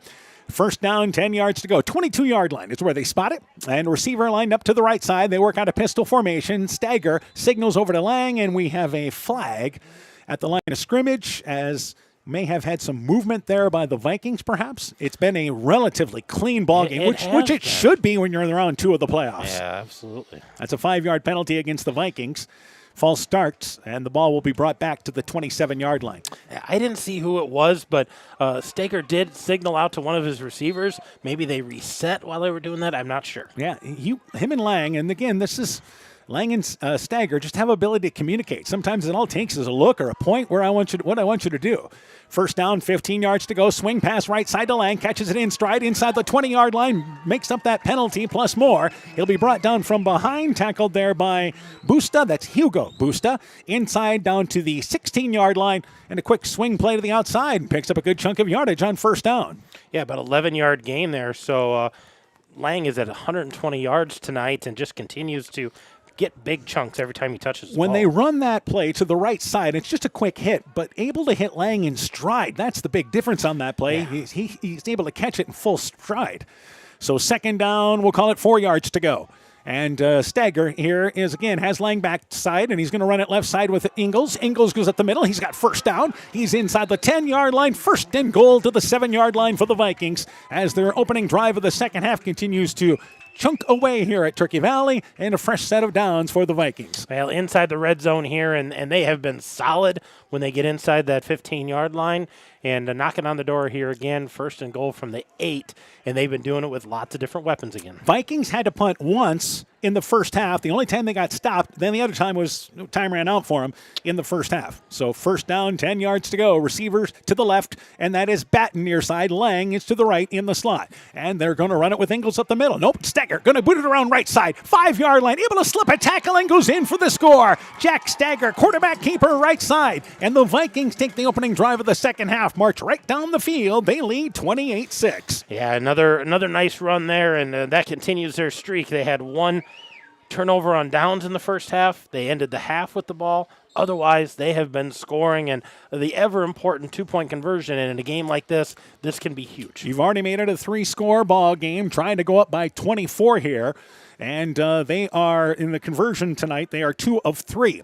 Same formation, receiver split left and right. Here's your conversion for the Vikings. Back to Stagger. Stagger's going to run left side. Instead, he throws it. The pass batted down at the line of scrimmage. He was rolling out left side, looking for his tight end balls near side. Pass is knocked away, and the conversion fails. 9:50 to go in the third. Vikings lead 24-6. Let's take this break. Energy consumers everywhere are getting calls and texts from scammers. The callers threaten to shut off their power if payment is not made immediately. Don't fall for it. Never give out financial or personal information to someone who calls claiming to be from your provider. When in doubt, always call your utility and get the facts. Alameda Clayton Electric Cooperative, your Touchstone Energy Cooperative. Edco Playoff Football is brought to you in part by the Edgewood Reminder, Wolfie's Retreat Dog Grooming, Boarding, and Daycare in Manchester, Del Clay Farm Equipment, your Kawasaki dealer in Edgewood, Nutrient Ag Solutions, Leonard Muller Funeral Home and Crematory in Manchester, Edgewood, and Strawberry Point, Kendrick Forest Products, buyers of standing timber, Edgewood Farm and Home, Community Insurance with offices in Edgewood and Delhi, Blooms Flowers, Gifts, and more in Edgewood, and by Northeast Iowa Subdrains in Strawberry Point. Vikings, an impressive drive, and they started near midfield because of the kick return by Christopher Lang. And it will be Jaden Miller to launch it away from the 30-yard line. Schmidt back to receive, along with J.D. Cruzy for the Trojans. This will head to Schmidt. He'll field it far side at the 12-yard line. Brings it up the middle to the 25-yard line. Tripped up, fumbles the football, actually. May have been able to fall down on it at the 28-yard line. Vikings are saying they've got it there, and it is Turkey Valley's football. Of course the Vikings are going to point their direction. It's our ball. But that ball came out. He took a hard hit, and there was a Viking there right away. So Carter Batten. Looked like he had it, but I think the runner was able to fall right back on it real quickly before Edco could get to it. So it's going to be 1st and 10 as the Trojans had a turnover on their opening drive and nearly turned it over there. But now it is the Vikings leading 24-6, still a 3-possession game, and the Trojans line up, double wing set on first down, 10 yards to go. They send it back in motion, and Busta's going to spin, bring it left side, almost like a single wing type play, as he brings it out to the 30-yard line, picks up a couple of yards there. It is second down, 8 yards to go. We talk about Edco making the defensive stops in this ball game when they need to, which has been good, but now I think what they want to do is force Turkey Valley into some of those second and third longer type plays. They want to force Turkey Valley to have to throw the ball, which they don't do as much and aren't as good as they are running the ball. So second down, 8 yards to go. Same formation for the Trojans, and they send it back in motion. And Busta, now before this play gets going, there's movement up front. We talked about how clean of a ball game this has been played, and now we've got a penalty, and this is going to be there against the Trojans. That is a false start. So pushes them back to the 25-yard line. It'll be second down, 13 yards to go. 9-11 left in the third quarter. Vikings doing what they set out to do there at the half, and that opening drive just able to pick up good chunks of yardage on their way. Well, and this is where Turkey Valley gets in trouble because they love these long, methodical, time-burning drives, and they're down 3 scores. Busta under center. Second down, 13 yards to go. Screenplay left side. Caught by Franzen. 25-yard line. He'll bring it up the far sideline. He's out to the 35-yard line. Dives for first down yardage at the 40-yard line near midfield. First time we've seen this screen pass, and it was set up well. Had a lead blocker in front of him. And the Trojans, after having second and 13, first and 10 at the 39. Yeah, that's a 14-yard pickup, and they needed 13 to get the first down. So a good pickup for the Trojans there. So first down, 10 yards to go. As the Trojans here near midfield in their first drive of this second half. They go back to the double wing set. And a back in motion there, and boosted to throw the football again. Flushed out of the pocket by Hoffman. Throws it on the run, left side, pass incomplete. And there's a flag down on the back side of that play, maybe a late hit. Pass was intended for Mitchell Kriener, but it was thrown about 5 yards short. The nearest defender for Edco was Miller, and it is going to be a holding penalty, I believe, against the Trojans. Yeah, they're indicating a holding against the Trojans, and I don't know if you can hear the Edco crowd. They thought that was a late hit on Hoffman, and his was clean. They're saying this was a hold on the back side of that pass play, and they're going to probably back this up another 10 yards. Well, from the line of scrimmage, it'll go back to the inside the 30-yard line, so it's first and 20. Busta was outside of the pocket, so you didn't have to worry about any intentional grounding in that situation, but Hoffman was in great pursuit. And back-to-back penalties by the Trojans here, at least 2 penalties last couple of plays. So it's first down, 20 yards to go, back inside the 30-yard line. And they line up with split backs in the backfield now. And in first and 10, they're going to run it right side. And then it's Schmidt. Schmidt bounces up, tried to get to the corner, but it's tracked down by Stagger. Stagger goes low, tripped him up at the ankles, only falls ahead out to the 30-yard line. And it's going to be second down and 19 yards to go. Yeah, they're going to give him pretty minimal gain there. I don't think they're going to give him any yards. So nice ankle tackle there by Jack Stagger to prevent any kind of gain. And again, Stagger in that area as a linebacker. You've got to make that stop one-on-one.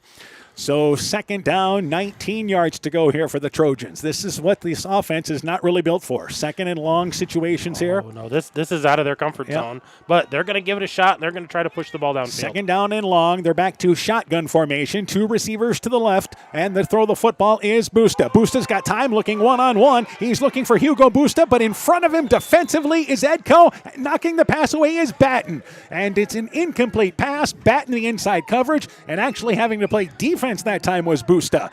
And it's now third down and long for the Trojans. Yeah, jump ball there for the receiver, and he was caught on the outside of the play, so had to kind of come over the top and tip that away. Otherwise, Carter Batten would have just caught that and ran it back. Actually, for Batten, just textbook defense there. Get in front of the receiver on that long stride there, stayed underneath him. Did a nice job with that, defending that, and he's been tackling well tonight. So great defensive game tonight by Carter Batten. So third down and long now. Receiver split left and right. And again, they work out of shotgun. Boosted to throw the football. Fakes. They're looking long. Looking right side. The pass intended for J.D. Cruz. Again, fronting there defensively is Edco defensively. And that is Batten again. Pass overshot. Batten got a hand up there. It was one-on-one coverage. And it's going to be fourth down now for the Trojans. And it's fourth and about 20 yards to go. Now they attack Batten again with a different receiver. And he does a great job staying inside, playing the ball, keeping his head towards it, and just clean defense there. No chance for J.D. Cruzy to able to reel that in. And for the Trojans, it's 4th and 20, and you really hear it looks like they're going to go for it in this situation. But as I say that, they are going to punt the ball. J.D. Cruzy is back there to punt. Cruzy averages about 25 yards a punt, so he's going to get the snap there. They are going to punt it away on 4th and 20. Good high kick, though. Edco has nobody back. It bounces at the 15-yard line, stays in bounds, and settles down on the far sideline at the 8-yard line. Ends up being a great punt, 43 yards, no return, so they at least flip field position. And it's 1st and 10 for the Vikings inside their own 10-yard line. Yeah, just nobody back. You never know. It's a good time for maybe a fake out of the Trojans. So Edco kept everybody at the line of scrimmage. And a good punt there by J.D. Cruz. He drops it down at about the Edco 8. And by the way, the first punt of this ball game for the Trojans. They had been inside Edco territory every previous drive. So first down, 10 yards to go. Vikings, again, good defense here. That's been the story of this game, is their defense has been big much of the night, especially inside the red zone. First down, 10 yards to go. Two receivers to the left. Stagger has Ingles to his left in the backfield. And motion is Batten. They're going to run up the middle with Stagger. Stagger out to the 10-yard line, still stays on his feet. He'll bring it out near the 15-yard line, picks up 6 yards on first down. It is second down, 4 yards to go. The Vikings have had to earn everything running the football tonight. They have. You talk about those totals at halftime. They don't look gaudy and these inflated numbers that you tend to see in the 8-man game. They were just, hey, we went to work, we did what we needed to do, picked up first downs, moved the football, and that was what that run was. Let's get some blockers out there, get a good gain, make it 2nd and 4, something that's manageable here, and stay ahead of the downs. And the third quarter starting to move quickly as we're inside 7 minutes left in the third. Second down, low snap, Stagger, the shortstop, digs it out, hands it to Ingles. Ingles backs his way. Looks like across the first down marker in the middle of the field. He'll be short of the 20-yard line, but enough to move the chains. And Ingles, we talked about those tough yardage runs that the Vikings have had tonight, and Ingles had quite a few of them tonight, successful on positive yardage every run. Yeah, that's another case there. You look at those two guys. Carson Ingles, 10 carries, 71 yards. Jack Stagger, 10 carries, 76 yards. Those are the two guys that have had any runs tonight, and they've had to earn every one of those yards. But kudos to the line up front for giving them space. So first down, 10 yards to go. And now it is Ingles behind the quarterback. Stagger gets the snap, went to hand it to the left. Nobody's there. It's a busted play, and Stagger trying to spin away, stays on his feet, and he'll be lucky to get back to the line of scrimmage and fall ahead for about a 2-yard gain. We saw that earlier. He turned to the left to hand the football off, but Ingles is to his right, and I see Stagger pointing over to the bench. That's on me. I turned the wrong way. Yeah, he turned the wrong way, and he went to hand it off and realized this is not where the guy's going. I got to make something out of this. He gets 2 yards. Yeah, for a lot of teams, that's a busted play, and you end up with a negative yardage. He at least got positive yardage to save the play. So second down, 8 yards to go, we'll call it. And out to the 21-yard line is where they spotted it. Batten and Batten and Lang lined up as receivers to the right side. Lang in motion to the right side. They snap it back to Stagger. He's going to boot it right side. He's out to the 25-yard line, far sideline, 30-yard line. Here's Stagger in the open, across midfield, and finally brought down between the numbers near the 35-yard line. Jack Stagger, one of his biggest runs of the night. And the Vikings back inside. Stagger comes up with a little bit of a hobble in the step, but able to walk it off, and it's 1st and 10 for the Vikings. Yeah, he had that ankle injury about 3-4 games ago that kind of hindered him a little bit, but it's been healthy since then, and I'm sure it's just a tweak of that. He'll walk that off and probably be just fine. And you know the toughness he has there. You're going to continue to grind it out. 1st and 10, 37-yard line is where they spot it, and the Vikings on the move again. And leading by a score of 28-6. Back to Stagger. He's running up the middle with Ingles. Ingles goes inside, 35-yard line, leans ahead, 31-yard line. Again, the Vikings, positive yardage. There's a 5-yard run. We talk about what Turkey Valley wants to do to teams running the football. That's what the Vikings are doing to them right now. Yeah, absolutely. This is a time-consuming, drawn-out, methodical drive, staying ahead of the sticks, picking up first downs, and keeping Turkey Valley's offense on the sideline right now. That's a 6-yard pickup on first down there. So second down, 4 yards to go. Edco's second possession of the second half. They took the opening drive and went 42 yards of the second half, and now, again, started from inside their 10. They're down to the 31-yard line in Trojan territory. And again, on this play, 2nd and 4, back to Ingles. Tries to bounce up the middle, not much. Tried to bounce the outside, not much there. Stood up at the 30-yard line. In on the play, number 27 for the Trojans there. And Jordan Kriener, maybe a head forward progress of a half a yard. It's third down, we'll call it 4. And here's Edco on time, third and manageable.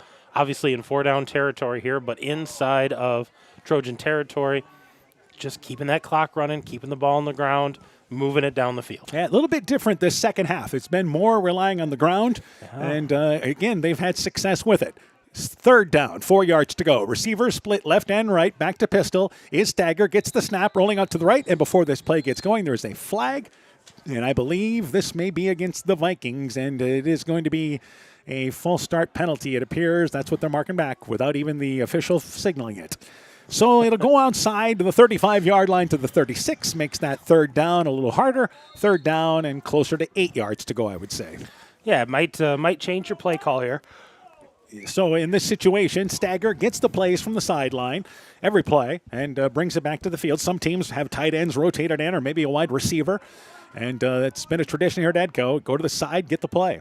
2 receivers to the right, 2 to the left. Empty in the backfield now with Stagger. 3rd and 8. He looks to throw the football. Looking right side, looking one-on-one for Lang at the 10-yard line. Lang dives, catches it at the 5-yard line. Are you kidding me? Diving inside the defender. It's 1st and goal for the Vikings down inside the 5-yard line. They hook up again. Yeah, nice catch there by Lang, having to come back for the ball a little bit. He's going to be right on that 5-yard line, so that's about a 31-yard pass play, but a tough catch. But it looked smooth out of sliding down to make that play. 1st and goal inside the 5-yard line. And the Vikings here with 3 minutes to go in the third quarter, looking to grab complete control of this ball game here tonight. Receiver split left and right. Pistol formation once again for Stagger. Ingles is behind him. They're low snap, but they get it to Ingles. Ingles goes left side. Inside the 5-yard line, they push the pile ahead. Vikings say they've got a touchdown, and indeed they do. After the big play, passing play to Lang. This time it is Ingles rushing in. His 2nd touchdown of the night. It's a 4-yard run. It's now 34-6. Vikings in the lead. Yeah, just gave it back to the workhorse, and he's able to punch it in, but all set up by that big pass play to Lang, and he able to reel that in and get them knocking on the door once again. So this is a 28-point lead. The Vikings have scored 2 times here in this third quarter on their 2 drives.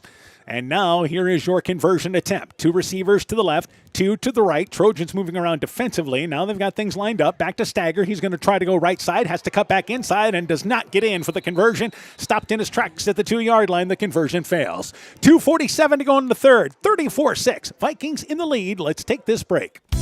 Being good at life means getting your finances in order so you can focus on the moments that matter most. With over 175 years of experience, New York Life Insurance Company offers insurance and financial solutions you can benefit from while you're, well, living. For trusted guidance, contact your local agents, Andrew Reimer or Troy Springer with your Vision Financial Group, proudly located and serving the beautiful Guttenberg community. Call Andy or Troy at 563-252-2471. Start planning today for peace of mind tomorrow. Your Vision Financial Group is not owned or operated by New York Life. When making up a to-do list, don't forget to include servicing your car at Edie's AC Delco Service Center in Garnavillo. Your car should have the best care, and Edie's will make sure of it. Stop in or call 964-2186 to make an appointment. Tires worn out? Well, Edie's can replace them. Need a tow? Call Edie's at 964-2186.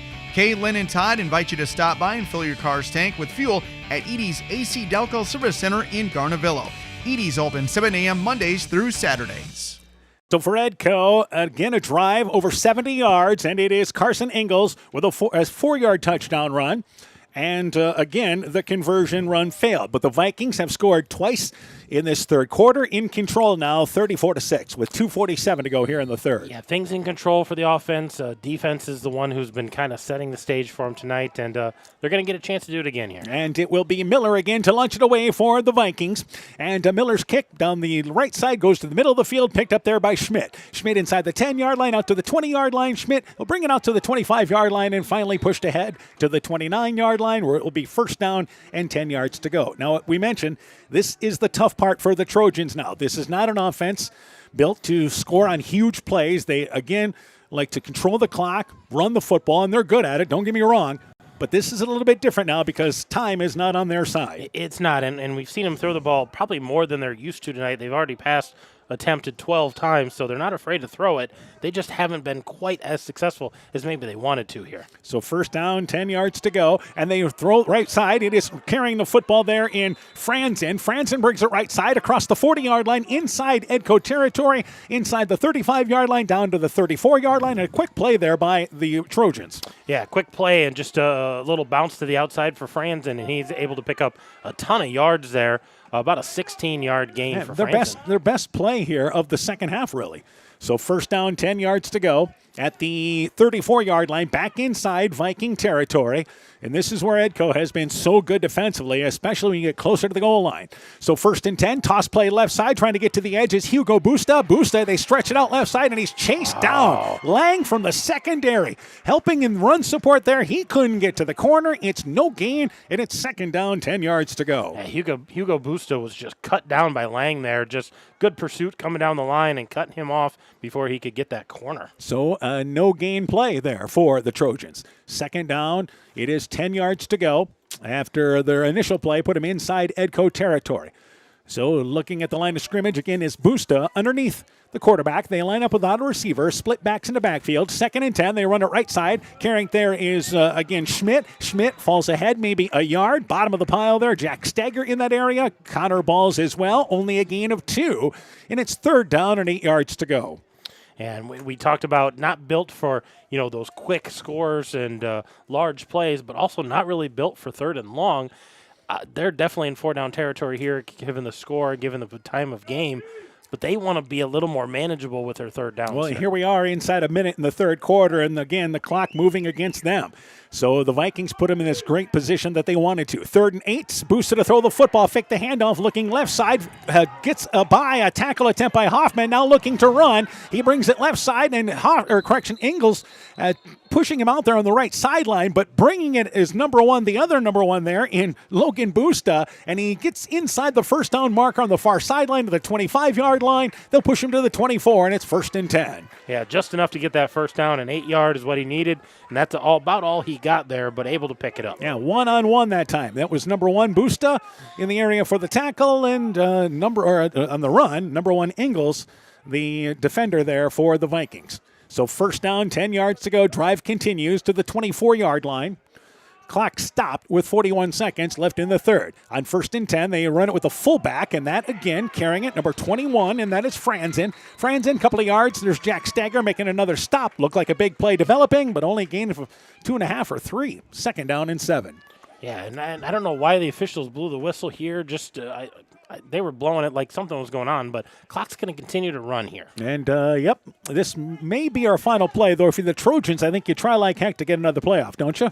Absolutely. You want to get a play here and be able to talk about third down at the quarter. So a situation here. We're down to 8 seconds to go, and up to the line of scrimmage is Busta, and Busta's going to quarterback boot it. They get the playoff. Right side, he's going to pick up 5 yards, pushed out of bounds at the 20-yard line as the third quarter comes to an end, and pushed out of bounds there by number 2 in Carter Batten. So the third quarter comes to an end. Vikings in control as we go to the fourth at 34-6. Alpine Communications believes connected communities become thriving communities. We are the local telephone company that became a 21st century communications provider. Alpine provides internet, television, cellular security, and telephone too. We promise personal, timely, reliable service from people who live here. When you choose us, we all thrive. Connect with Alpine Communications today. Click alpinecom.net or call 563-245-4000.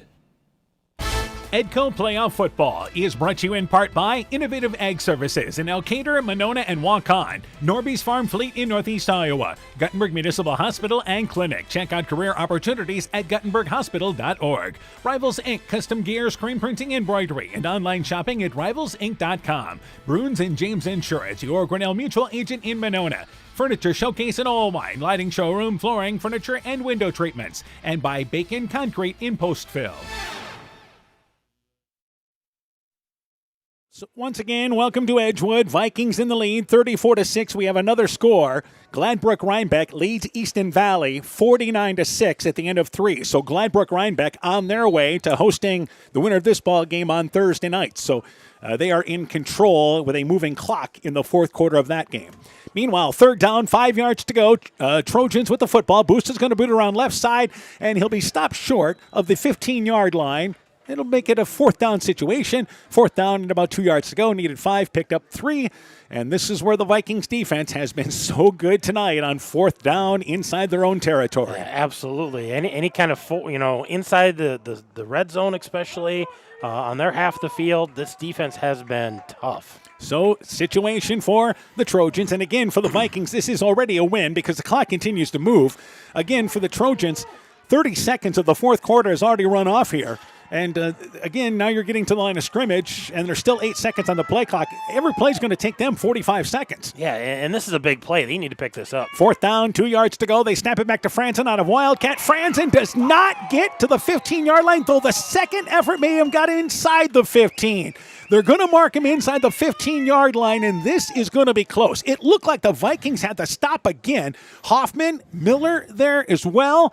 And this is going to depend on the spot, and we may have our first chain gang, as the Vikings are saying it's their football. Yeah, they're just saying it's our football. I think they're going to measure this, but he was stopped on the initial wrap-up. But then he was able to keep his momentum going forward, fell forward a little bit, and made this a whole lot closer. So they bring out the chain gang, the unsung heroes of Friday Night Football, and this is going to be interesting. It's a tough angle for us to see. They stretch it out. Our official has to look down, and the Vikings have it by just a couple of inches. Yet another stop inside the red zone. How huge has the Vikings defense been tonight? Oh, that couldn't have been more than a couple of links on the chain, and the defense just continues to be impressive tonight. Turning him over on downs, forcing punts, getting a fumble, the one score that Turkey Valley had early in that first quarter. And that's always a sign of a great team. I mean, when you can defensively get stops, bend but don't break. You let the teams go in between the 20s, but then you buckle down inside your own territory. At least a great defensive effort. First down, 10 yards to go at their own 15-yard line. With 11:09 left in the fourth, and they're going to run it up the middle with Ingles. Ingles trying to bounce to the outside, and Ingles across the 15-yard line picks up a couple of yards. It is second down. It is 7 yards to go. And again, the Vikings now in control. They can be as patient as they want to be.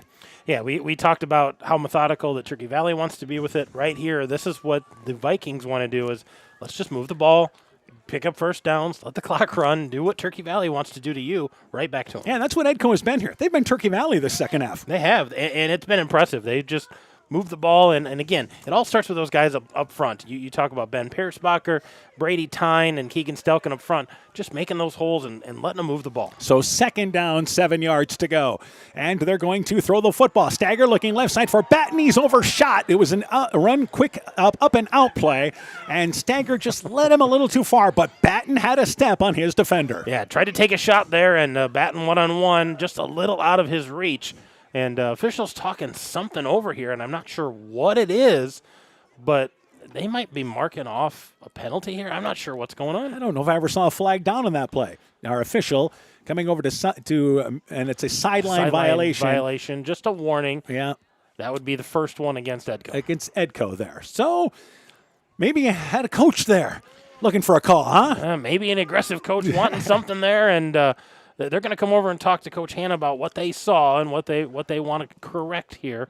But, just a warning, so not a penalty, because I think that was the first one against them. Yeah, and I think if the Vikings here may have just been looking maybe for a hold, because, as we mentioned, Batten ran like he was going inside and then ran deep. Yeah, and kind of stumbled there, and you couldn't tell if it was him that stumbled or they had a grab, but they're going to mark something off here. They're backing up Edco. Well, 15-yard penalty without a flag being thrown down.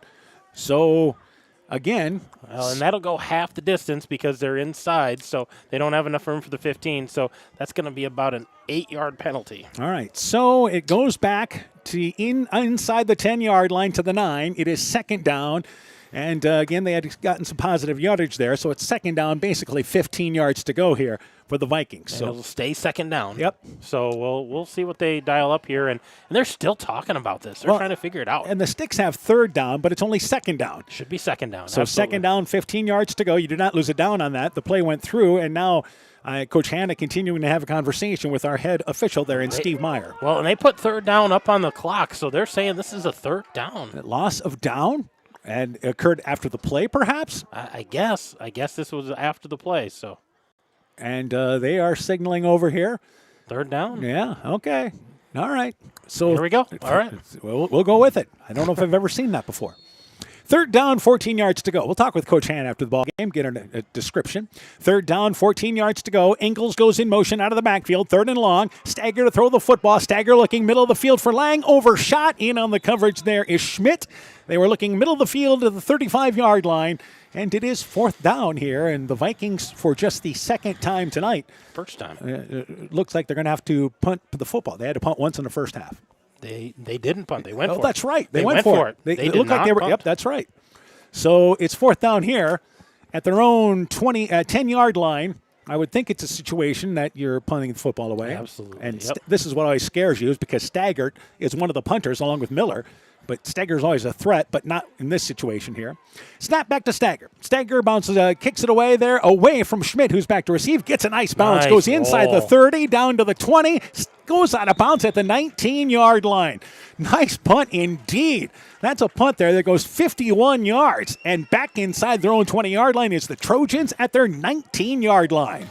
Yeah, Turkey Valley's got 10 minutes here to work with, down a bunch of scores, so they need to find some offense and find it quickly. And Edco defense is doing a job again tonight, and they've been impressive once again. So first down, 10 yards to go for the Trojans. It's been a familiar refrain for them as they've gotten inside the red zone and just have not been able to convert. So first down, 10 yards to go. They operate from the near hash mark here, and you have basically the double wing offensive set. And on first down, 10 yards to go, in motion, they're going to hand it there to Franzen, who brings it up the middle. He'll actually go off left side, across the 20 out to the 23-yard line. For the Vikings, again, this is okay. Give up some yardage. Don't give up the big play. Let the defense continue to do its job. Yeah, and the defense is they're shedding their blockers and getting those tackles and limiting those runs to keep them in between the sticks. Now, this has been for Edco a season low offensively tonight, 34 points. But defensively, the last 3 ball games, man, you have been lights out. They have been stingy on defense the last few nights. Haven't given up double digits the last 3 games. Second down, 7 yards to go. They run it again, and it is Franzen. Franzen bounces right side. He'll pick up across the 25, get out near the 27-yard line, picks up another 4 yards, puts them in third and short. But again, we go inside 9 minutes left in the fourth quarter, and the story stays the same. Yeah, that clock continues to run, and they're still looking at a lot of points they got to try to make up here. All right, so we mentioned Gladbrook-Rhinebeck leading 49-6 in the fourth quarter, the team that finished runner-up in the 8-man game last year.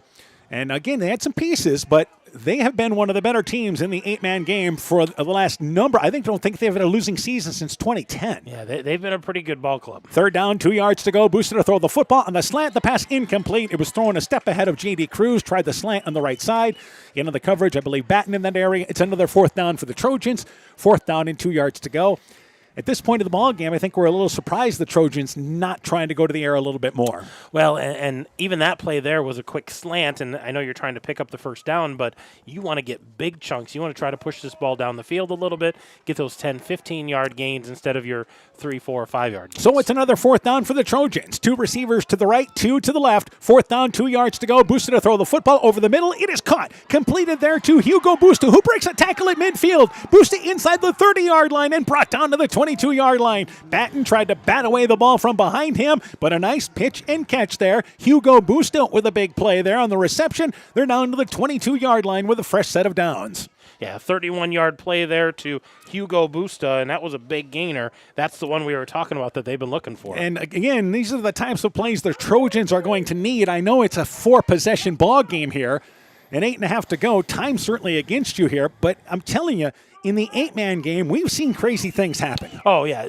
This is not out of reach yet, and I think that's what Coach Hanna is preaching probably to his defense right now. So first down, 10 yards to go. Boosted to throw the football again, dropping back, looking over the middle. He's looking into the end zone for J.D. Cruzy, and the ball intercepted by the Vikings in the end zone. Why not? The defense steps up big again, and this time it is Jack Stagger with the interception. Again in front of the receiver, and the Vikings defense, time and time again, has made the big play tonight. Yeah, just playing inside of that and the ball a little underthrown, so Steger was almost like the receiver there, went up and got that and able to hold on to it, goes down in the end zone, so they'll bring that out to the 15-yard line. So first and 10 for the Vikings. Again, Turkey Valley, this has just been a repeat tonight. Get inside the 20-yard line, 30-yard line there, and Edco comes up with a big play, either getting the stops defensively or that interception. So first down, 10 yards to go, 8:05 left in the fourth, and Stagger runs it with Ingles. Ingles off right side. He'll get to across the 15-yard line, maybe back to the original line of scrimmage. I think they'll be kind and give him a yard. Second down, 9 yards to go. So the Vikings up by 28 points here at 34-6 and 7:45 and counting. continue to grind the ball. They've done a great job of that the second half. It's been Edco that's shortened up the game. They have. They just kind of took the air out of the ball and, let that clock run, and just has been impressive.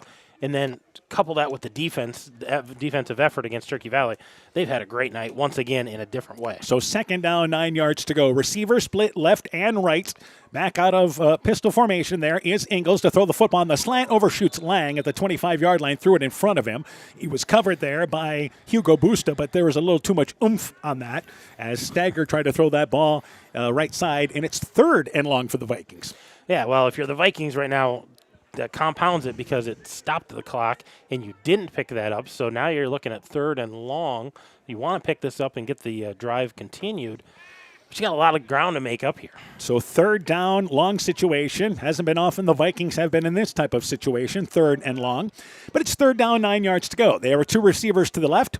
And Stagger, again, goes out of pistol formation. Ingles is behind him. And on 3rd and 9, to throw the football is Stagger. Stagger steps up, throws it to Balls. He's the safety valve. Balls catches it at about the 18-yard line, maybe a yard total there, 19 yards. Hugo Busta made a nice open field tackle. They're short of the 20-yard line. Give him a pickup of maybe 3. But it's now 4th down. It's going to be 6 yards to go, maybe closer to 7. Yeah, nothing downfield there that was well defended by the defensive backs there for Turkey Valley. So Edco in a situation where we got to punt it away again. This will be their 2nd punt of the night, back to back, yeah. So Stagger sits back inside his 10-yard line, but again, time went off the clock for the Vikings. That's a win. Snap back to Stagger. Stagger, good high kick. Nice punt. And it's going to go over the head of Schmidt and kick sideways at the 20-yard line, goes inside the 18-yard line, touchdown at the 17-yard line. Another beauty that time. So that punt goes a total of 54 yards, and it's 1st and 10 for the Trojans inside at the 17-yard line. Yeah, high towering punt that time and kicked sideways, but still continued down the field a little bit. All right, then, by the way, 43 yards would be better on that. But it's 1st and 10 anyway at the 17-yard line. And Stagger, again, and they haven't punted a lot this year.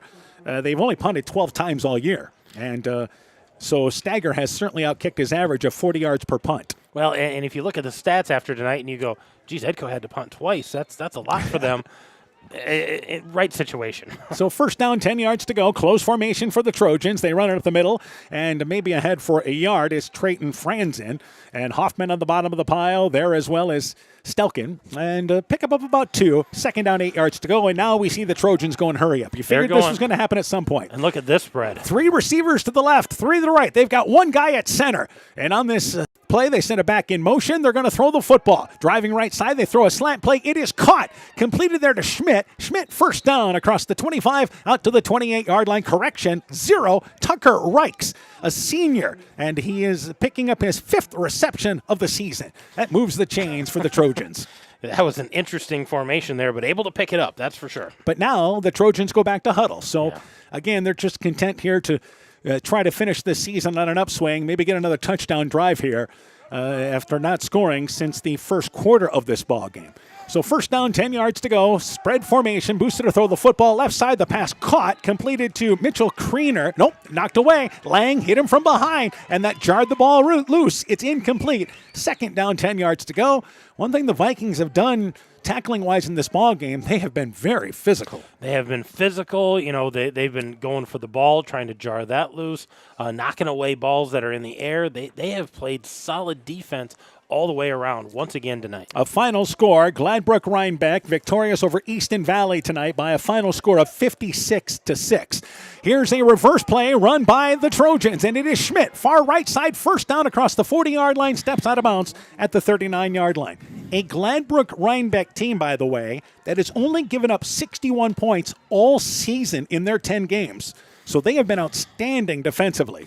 Yeah, they've had a nice year defensively, so it'll be interesting if the defense kind of rule the day next week if Edco can get themselves to that ball game. Edco with 5.5 to go, moving their way to the quarterfinals for the 2nd straight year. Last year went to Bishop Garrigan, dropped that decision in the quarterfinals, but back again in the round of 8, salting things away here. They're on the football inside. Carrying it there is once again Franzen. Franzen to the 35-yard line and picks up 4 yards on 1st down. 2nd down, 6 yards to go. Trojans had the game plan tonight. They had the game exactly like they wanted it to be played.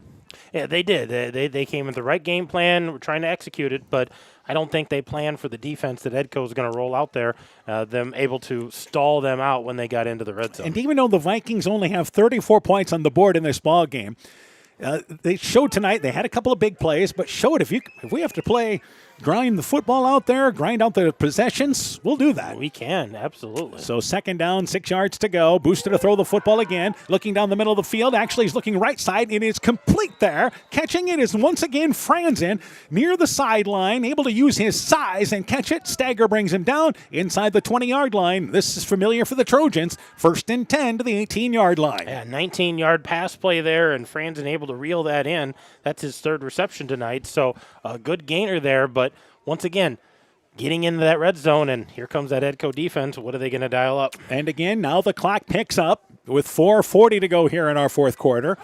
And the Vikings here will head to Gladbrook-Rhinebeck next Thursday night, 7 o'clock game time there at Gladbrook. High school's in Rhinebeck, by the way. Yeah, high school's in Rhinebeck, but the football field's in Gladbrook, and pending these last 4 minutes, we expect to be there. At the county fairgrounds, I believe. So Yes. to throw the football is Busta. Busta now steps up out of the pocket, looking to run right side, splits the defenders, but he's brought down from behind by Ingles. Just kind of tripped him up. Down to the 15-yard line. Nice job by Busta, creating some positive yardage. It'll be 2nd down, 7 yards to go.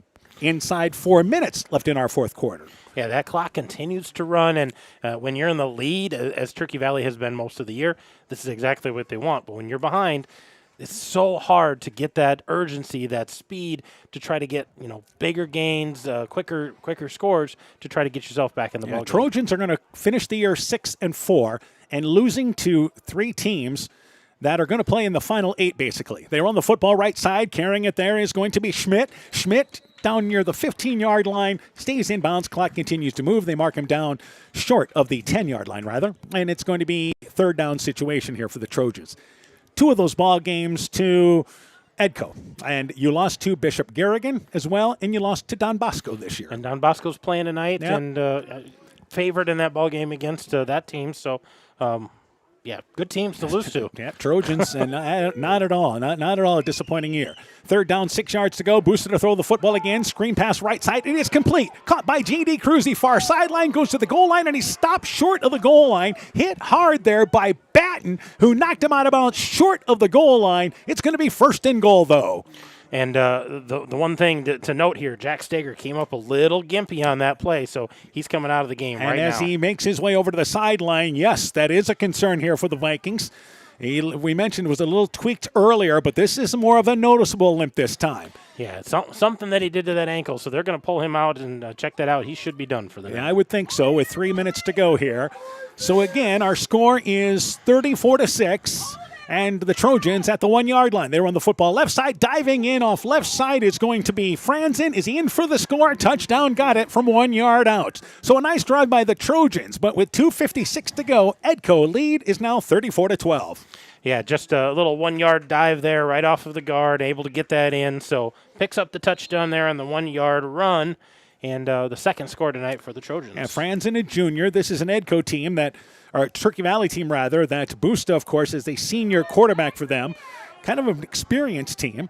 And they'll go for the conversion. They run a right side. It is going to be Busta throwing it short. A low pass going down to get it as Franzen. Nope, did not come up with it. They said it hit the ground. 2:56 to go. Vikings try to close it out, leading 34-12. Let's take this break. There's a kind of magic to making memories. To finding time for the little things and the big things. The new things. And the things you'll do over and over again. It's the magic of a job well done and a well-deserved day of rest. Of living life to the fullest with the people you'd never want to live without. Fairway, closed on Sunday, open for life. Health powers life, from the delightfully routine to the truly uncharted. Building a relationship with a primary care doctor is one of the easiest ways to stay healthy. So if you don't have one, get started with Mercy One. From annual wellness visits to screenings and immunizations, our primary care doctors can help you be proactive with your health, ensuring you're ready no matter what life brings next. Find care at mercyone.org/healthpowerslife. 34-12 our score. It is the Vikings in the lead. A 1-yard touchdown run by Franzen. The conversion pass failed. Let's see if the Trojans here decide to do an onside kick with a 22-point deficit. And a nice job by Turkey Valley on a drive that started inside their own 20-yard line. So J.D. Cruzy, one of the seniors for Turkey Valley, they scrum kick it there, and it goes across the 40-yard line. Vikings able to fall down on it, and that's where they'll take over at the 38-yard line. By the way, to give you an update on Jack Stagger, just needed to stretch out on the sideline. Looked like cramping up on this cold night. Cramps in his calf. They stretch out his calves, and he's right back out there. He's fine. Yep. So first down, 10 yards to go. You hold your breath. And again, in the 8-man game, and all these teams deal with this, but in the 8-man game, that's your biggest concern is that you lose a player. Teams just don't have the depth in the 8-man game. And Steger's going to stay on the sideline. Jaden Miller's in there at quarterback now, and this makes sense. Yep, good decision here with, again, their job to just keep the ball away from Turkey Valley, try to finish this off. So Jaden Miller in at quarterback, and he's going to run it left side. Miller gets to midfield, tripped up there at the 40-yard line, and the clock continues to move. Turkey Valley does have 3 timeouts to use. If you look at the stats in this ball game, it's not going to be a huge advantage for the Vikings. They're not going to have the eye-popping stats where it's almost 2-1 in this ball game. The Trojans, again, at the half, we were just about even yardage-wise. Yeah, and they had such, methodical drives, good time-consuming, picking up yards drives. They just didn't finish them. They didn't finish them with points, so they're going to have the yards, just not the points. And the Vikings defense came up big most of the night. Second down, 8 yards to go.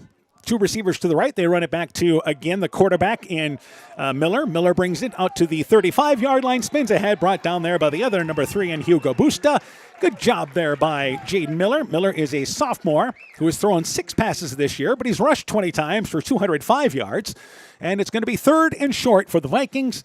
First down here, they may be looking to take some knees. Yeah, this is going to keep that clock moving, and if they can pick up a first down, they're in that vicinity of maybe we can go into that victory formation as long as Turkey Valley doesn't call any timeouts. So 2 of the top 6 teams in the 8-man game will meet next week. 3rd-ranked Gladbrook-Rhinebeck and number 6 Edco. 3rd down, 4 yards to go. They snap it back, and is going to run it left side with Ingles. Ingles runs over a defender. First down yardage with approval from the Edco crowd. He's down to the 30-yard line, and the Vikings here should be able to take some knees inside 90 seconds left in the 4th. Yeah, big gain there by Carson Ingles, the senior, able to pick up that first down, move the sticks, and you can see Edco wandering up to the line here.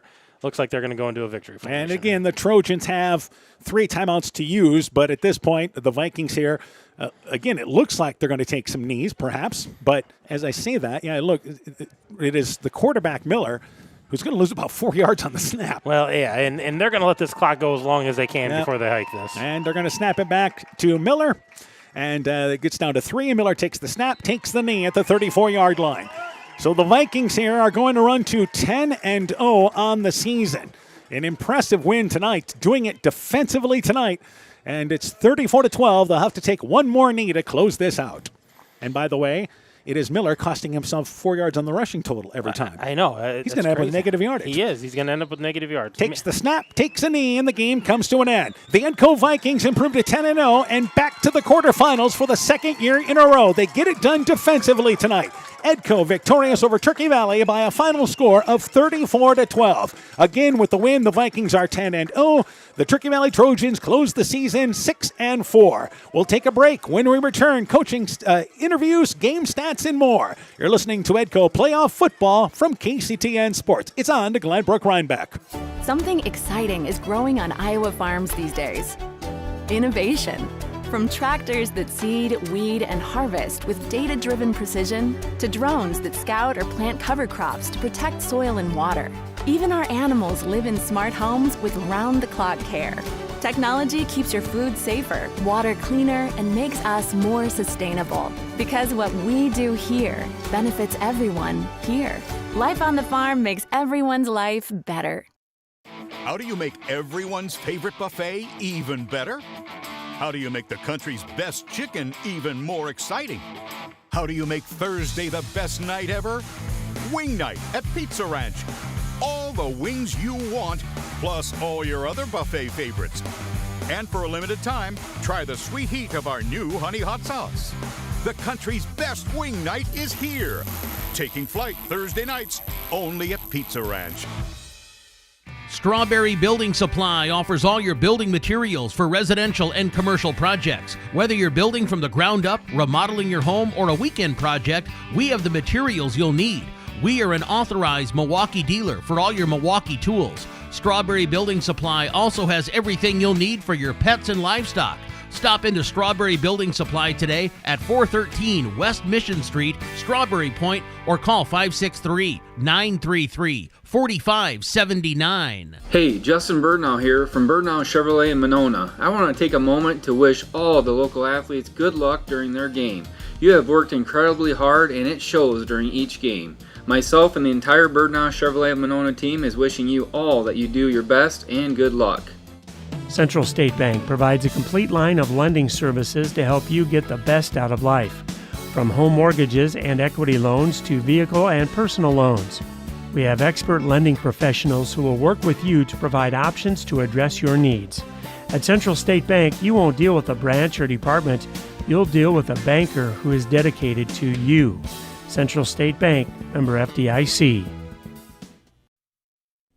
Edco Playoff Football is brought to you in part by Farmers Savings Bank of Colesburg, Elkport Garber, Strawberry Point, Arlington, Elgin, and Wadena, member FDIC. Car Auto Group, online at karautogroup.com. Fisk Farm and Home in Monona, Cresco, and Decorah. Culligan Water Conditioning in Elkader. Clayton County Recycling in Monona. Myers Auto Service in Monona. TJ's Pizza in Monona and Claremont. Dean Family Chiropractic in Claremont. And by Thompson Construction and Monona Overhead Door. Welcome back to Edgewood. Edco victorious tonight by a final score of 34-12. By the way, informed during our timeout that, or during our break there, kneeling yardage doesn't go against the player in high school. Yeah. Really? They're taken down as team yards. Oh, jeez. So they still lose yardage.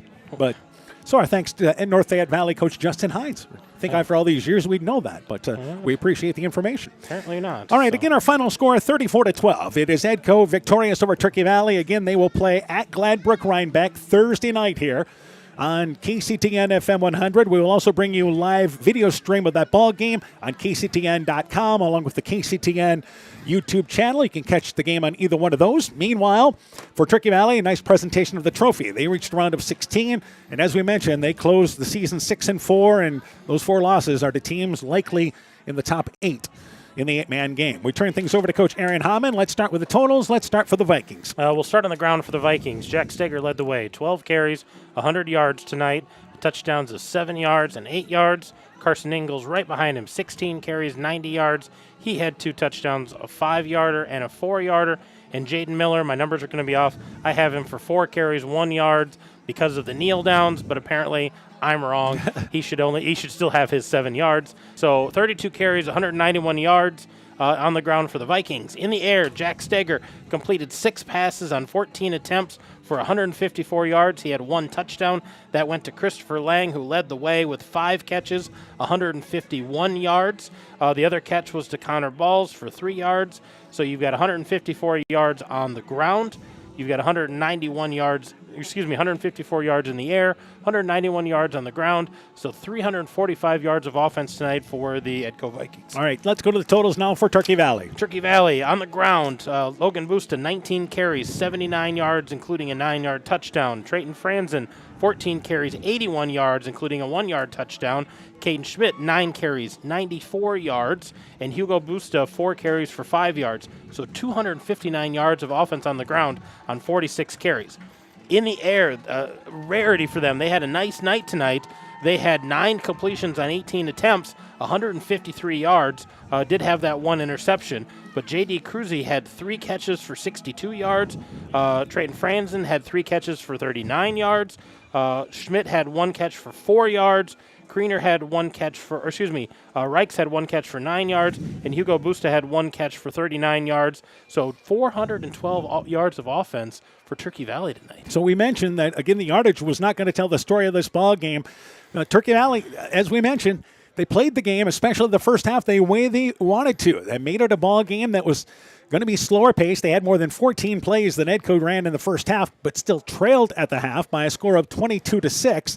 But the Vikings in the third quarter just methodically put together a couple of impressive drives, and at that point got control at 34-6, and then just played it close to the vest the rest of the way for the most part. Yeah, absolutely. They just got that lead and salted it away, moving the ball on the ground and having stout defense and getting those big plays. And I'm sure the defense is going to be mad that they gave up that late touchdown, but for goodness sakes, they had a great night defensively when it mattered in the red zone. All right. By the way, it is Turkey Valley running 64 plays in this ball game, and Edco ended up running 46. Yeah, ran a lot of plays, moved the ball like they needed to. Just couldn't finish things off tonight. Give kudos to the Viking defense. So again, our final score, 34-6. The Vikings victorious. We'll take a break when our post-game show continues. We'll talk with Edco football coach Alex Hanna. You're listening to Viking Playoff Football from KCTN Sports. TNT Power Sports sells and services all makes and models of UTVs and ATVs. We have a nice selection of clean used units available along with new units. Contact Brian, Sawyer, or Tracy for your next UTV or ATV purchase. To keep your UTV or ATV in top-notch condition for work or play, schedule your service work with Brian or Nathan by calling 563-245-1100 or stop into TNT Power Sports north of Elkader on Highway 13 for all your sales or service work. Mom, yeah, put that on my to-do list. There is more and more on my to-do list every day. I can hardly keep up, and I have to make sure everyone is paid. But who has time for the bills? You know who can help with that? Who? Elkader Tax and Bookkeeping. They not only do taxes, but specialize in bookkeeping services as well. Has your to-do list gotten too long? Want help? Give Elkader Tax and Bookkeeping a call at 563-245-2154. NEAT is connecting more and more homes and businesses to reliable, fast broadband internet in Northeast Iowa. NEAT's fiber optic network has expanded and is now offering speeds up to 1 gig in and around Monona, Lowena, St. Olaf, Farmersburg, Postville, and surrounding rural areas. NEAT Fiber provides high-quality internet, television, and telephone services at the speed of light. For more information on how to upgrade your speed and services, visit NEITEL.com or call today, 877-638-2122. NEAT, connecting you now. Epic Wear. Get personalized clothing for your school, your team, family, friends, business, or any event. Epic Wear has a huge range of customizable apparel, trophies, and awards. They offer free design help or design your own apparel at getepicwear.com, and you can even set up a free website for your fundraiser. Epic Wear, walk on. Call 563-568-2301 to place your order today.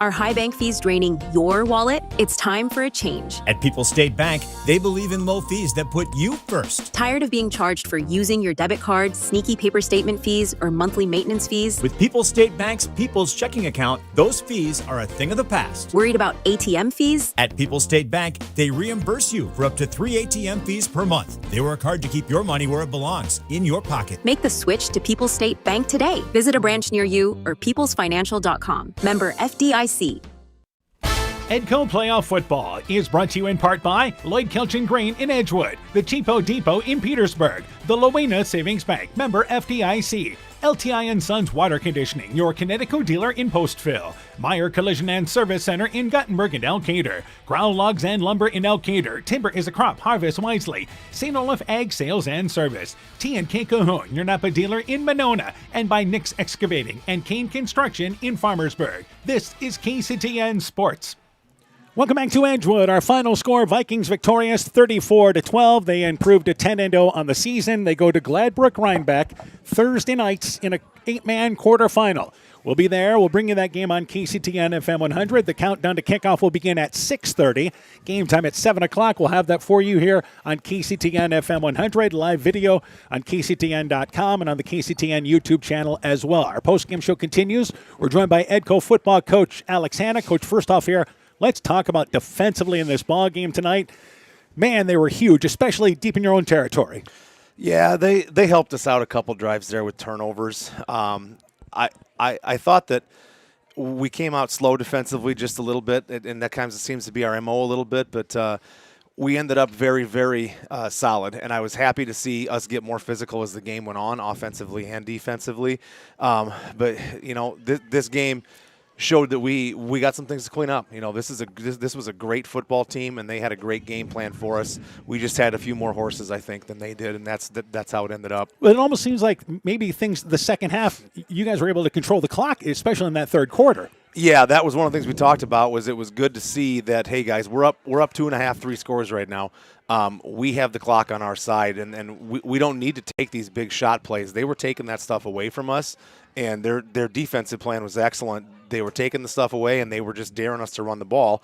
And I thought we got a little pass happy in the first half maybe, but that was kind of our MO. But as the second half kind of evolved and we got into playing it, we ended up really starting to move the ball on the ground, which we needed to do to kind of salt the clock. And this was good because Carson Engels rushes for 90 yards. Jack Steger has 100 yards. They both rushed for 2 touchdowns. Shows the balance you can have. Absolutely, and that's huge for us because we can't have teams teeing off just on Jacks, and being balanced is important, but I was very happy to see us run the football and see us kind of control the clock in the second half and just make it so that they couldn't get the ball enough times to score or to catch up. So. All right. Also offensively, Christopher Lang, it seems like every night making a catch. Yeah. That's impressive. 151 yards on 5 receptions. Oh, excellent. He hit 150. Yes. Well, that was one of our goals this season was to have a receiver go for 150. So we hit 133 and 139. So we'll check that one off the list as well. He'll be happy to hear that.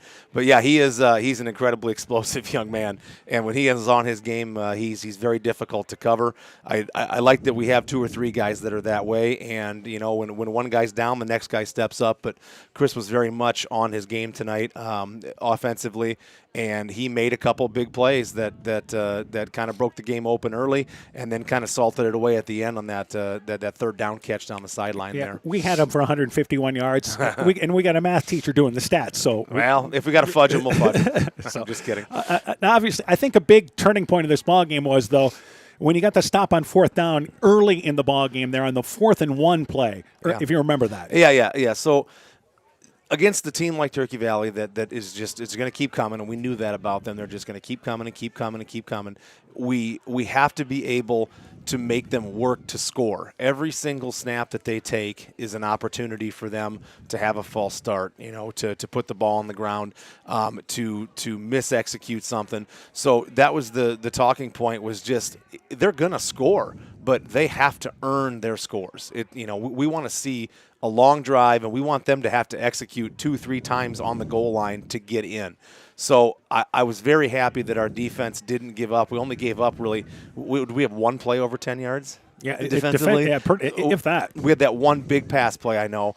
But other than that, we didn't give up a big play. Maybe on the counter one time to start the game. But anyways, we made them execute, and we made them continue to run plays, which is all we want to see. Just keep running plays. We'll stay solid defensively, and if they're good enough to take 6 drives into the end zone and beat us, then hats off to them. But we're going to make them earn it. All right, Gladbrook Rhinebeck victorious tonight over Easton Valley, 56-6. That's who you play in the quarterfinals. What do you know about them? Not a whole lot. I know that they got three very, very good football players, three very good athletes, quarterback, the receiver, and the running back.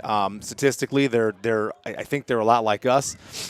So I haven't watched any film on them. I'm not putting the cart ahead of the horse. That's going to be tomorrow morning. But definitely, they're a solid team. They're a perennial team. They're a dome team. In the last couple of years, so they're going to be ready for us, and we have to play better than we did tonight to advance to the dome. And the boys know that right away. We made too many mistakes.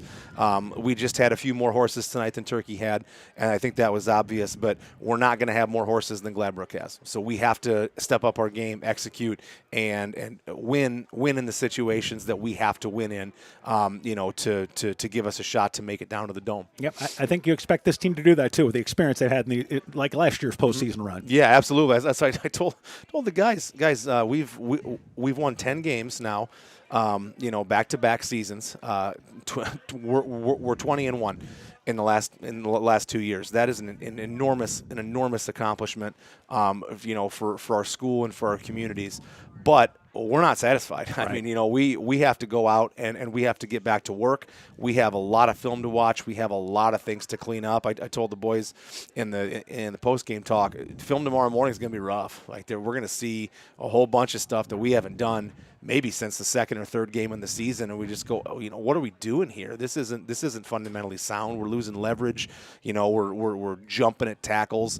So we have a lot of things to work on.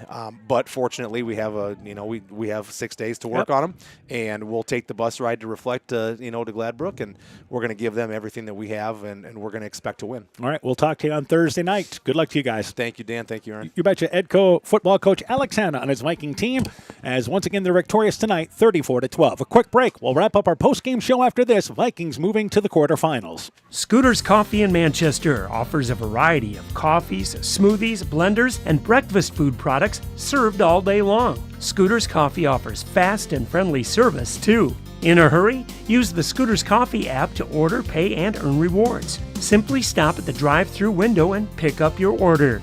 Scooters Coffee is open Monday through Saturday, 5:30 a.m. till 8 p.m. and Sunday, 6 a.m. till 8 p.m. We look forward to seeing you at Scooters Coffee in Manchester. Northern Country Co-op and Viafield are now Nexus Cooperative, your full-service ag partner supplying all your agronomy, energy, feed, grain, and lumber needs. Our highly knowledgeable and experienced team utilizes the latest technology in feed manufacturing, agronomy services, precision ag, plant and animal nutrition, energy products, and grain marketing to keep our customers ahead of the rest. Stop in today at any of our 26 locations across northern Iowa and southern Minnesota, or visit us online at nexus.coop. It's back to school time and the fall sports season is underway. Hi, this is Dr. Jessica Wilkie of Family Dentistry Associates of Monona. We have lots to celebrate over here with the excitement of back to school and the recent wedding of our doctors Chase and Daphne Bruner. Dr. Mark Foley and myself would like to extend them congratulations and wish all our area students and athletes good luck this fall. We welcome new patients and look forward to seeing you at your next dental appointment. Welcome back once again to Edgewood. It is Edco, again moving into the 8-man quarterfinals for the second year in a row. Victorious tonight over Turkey Valley by a final score of 34-12. We're joined by Coach Aaron Hammond. First off, let's start with Turkey Valley. Again, this is a team that's been a winner. I mean, they've been in the mix. Get to the postseason. We mentioned this earlier. You lose 4 games, and in all likelihood, 3 of them are going to make the round of 8. You have nothing to be ashamed of. A good season for the Trojans, and again, they're going to be perennially right there, one of those teams in their district. Well, and they've got enough pieces that are going to come back that they're going to be in the mix again next year. They're going to lose, the quarterback Logan Busta, but a lot of guys coming back and nothing to hang their heads about because made it to round of 16. All the teams that beat you still playing football, so. It's an impressive season for the Trojans. Yeah, for Edco, I think you mentioned this earlier, workman-type effort in this ball game tonight. Maybe it wasn't as glitzy, and you heard Coach Hanna talk about there's things that they need to work on for next week's ball game. But that's what good teams do. You find a way to advance. Their defense made a bunch of huge stops in this football game. Even though they were outgained in this ball game, they looked like they were in control the second half. They go to Gladbrook Rhinebeck, and again, that's a different beast coming up Thursday night. So Coach Hanna talked about that. We've got to bring our A game for that ball game. I believe 61 points now is what Gladbrook Rhinebeck has given up in 10 games this year. So they have been outstanding defensively. They're the runner-up from last year in 8-man. And again, you lost some kids, but with that program, it's just a matter of reloading. But they're in familiar territory. You're at Gladbrook for that ball game. But the Vikings feel that this is what they've been working for, and this is a chance for them on Thursday night. Well, it's definitely a chance. And I think if you look at the big picture, and it's hard to do in the moment, but you sit back and go, okay, we had some mistakes tonight. We had some miscues.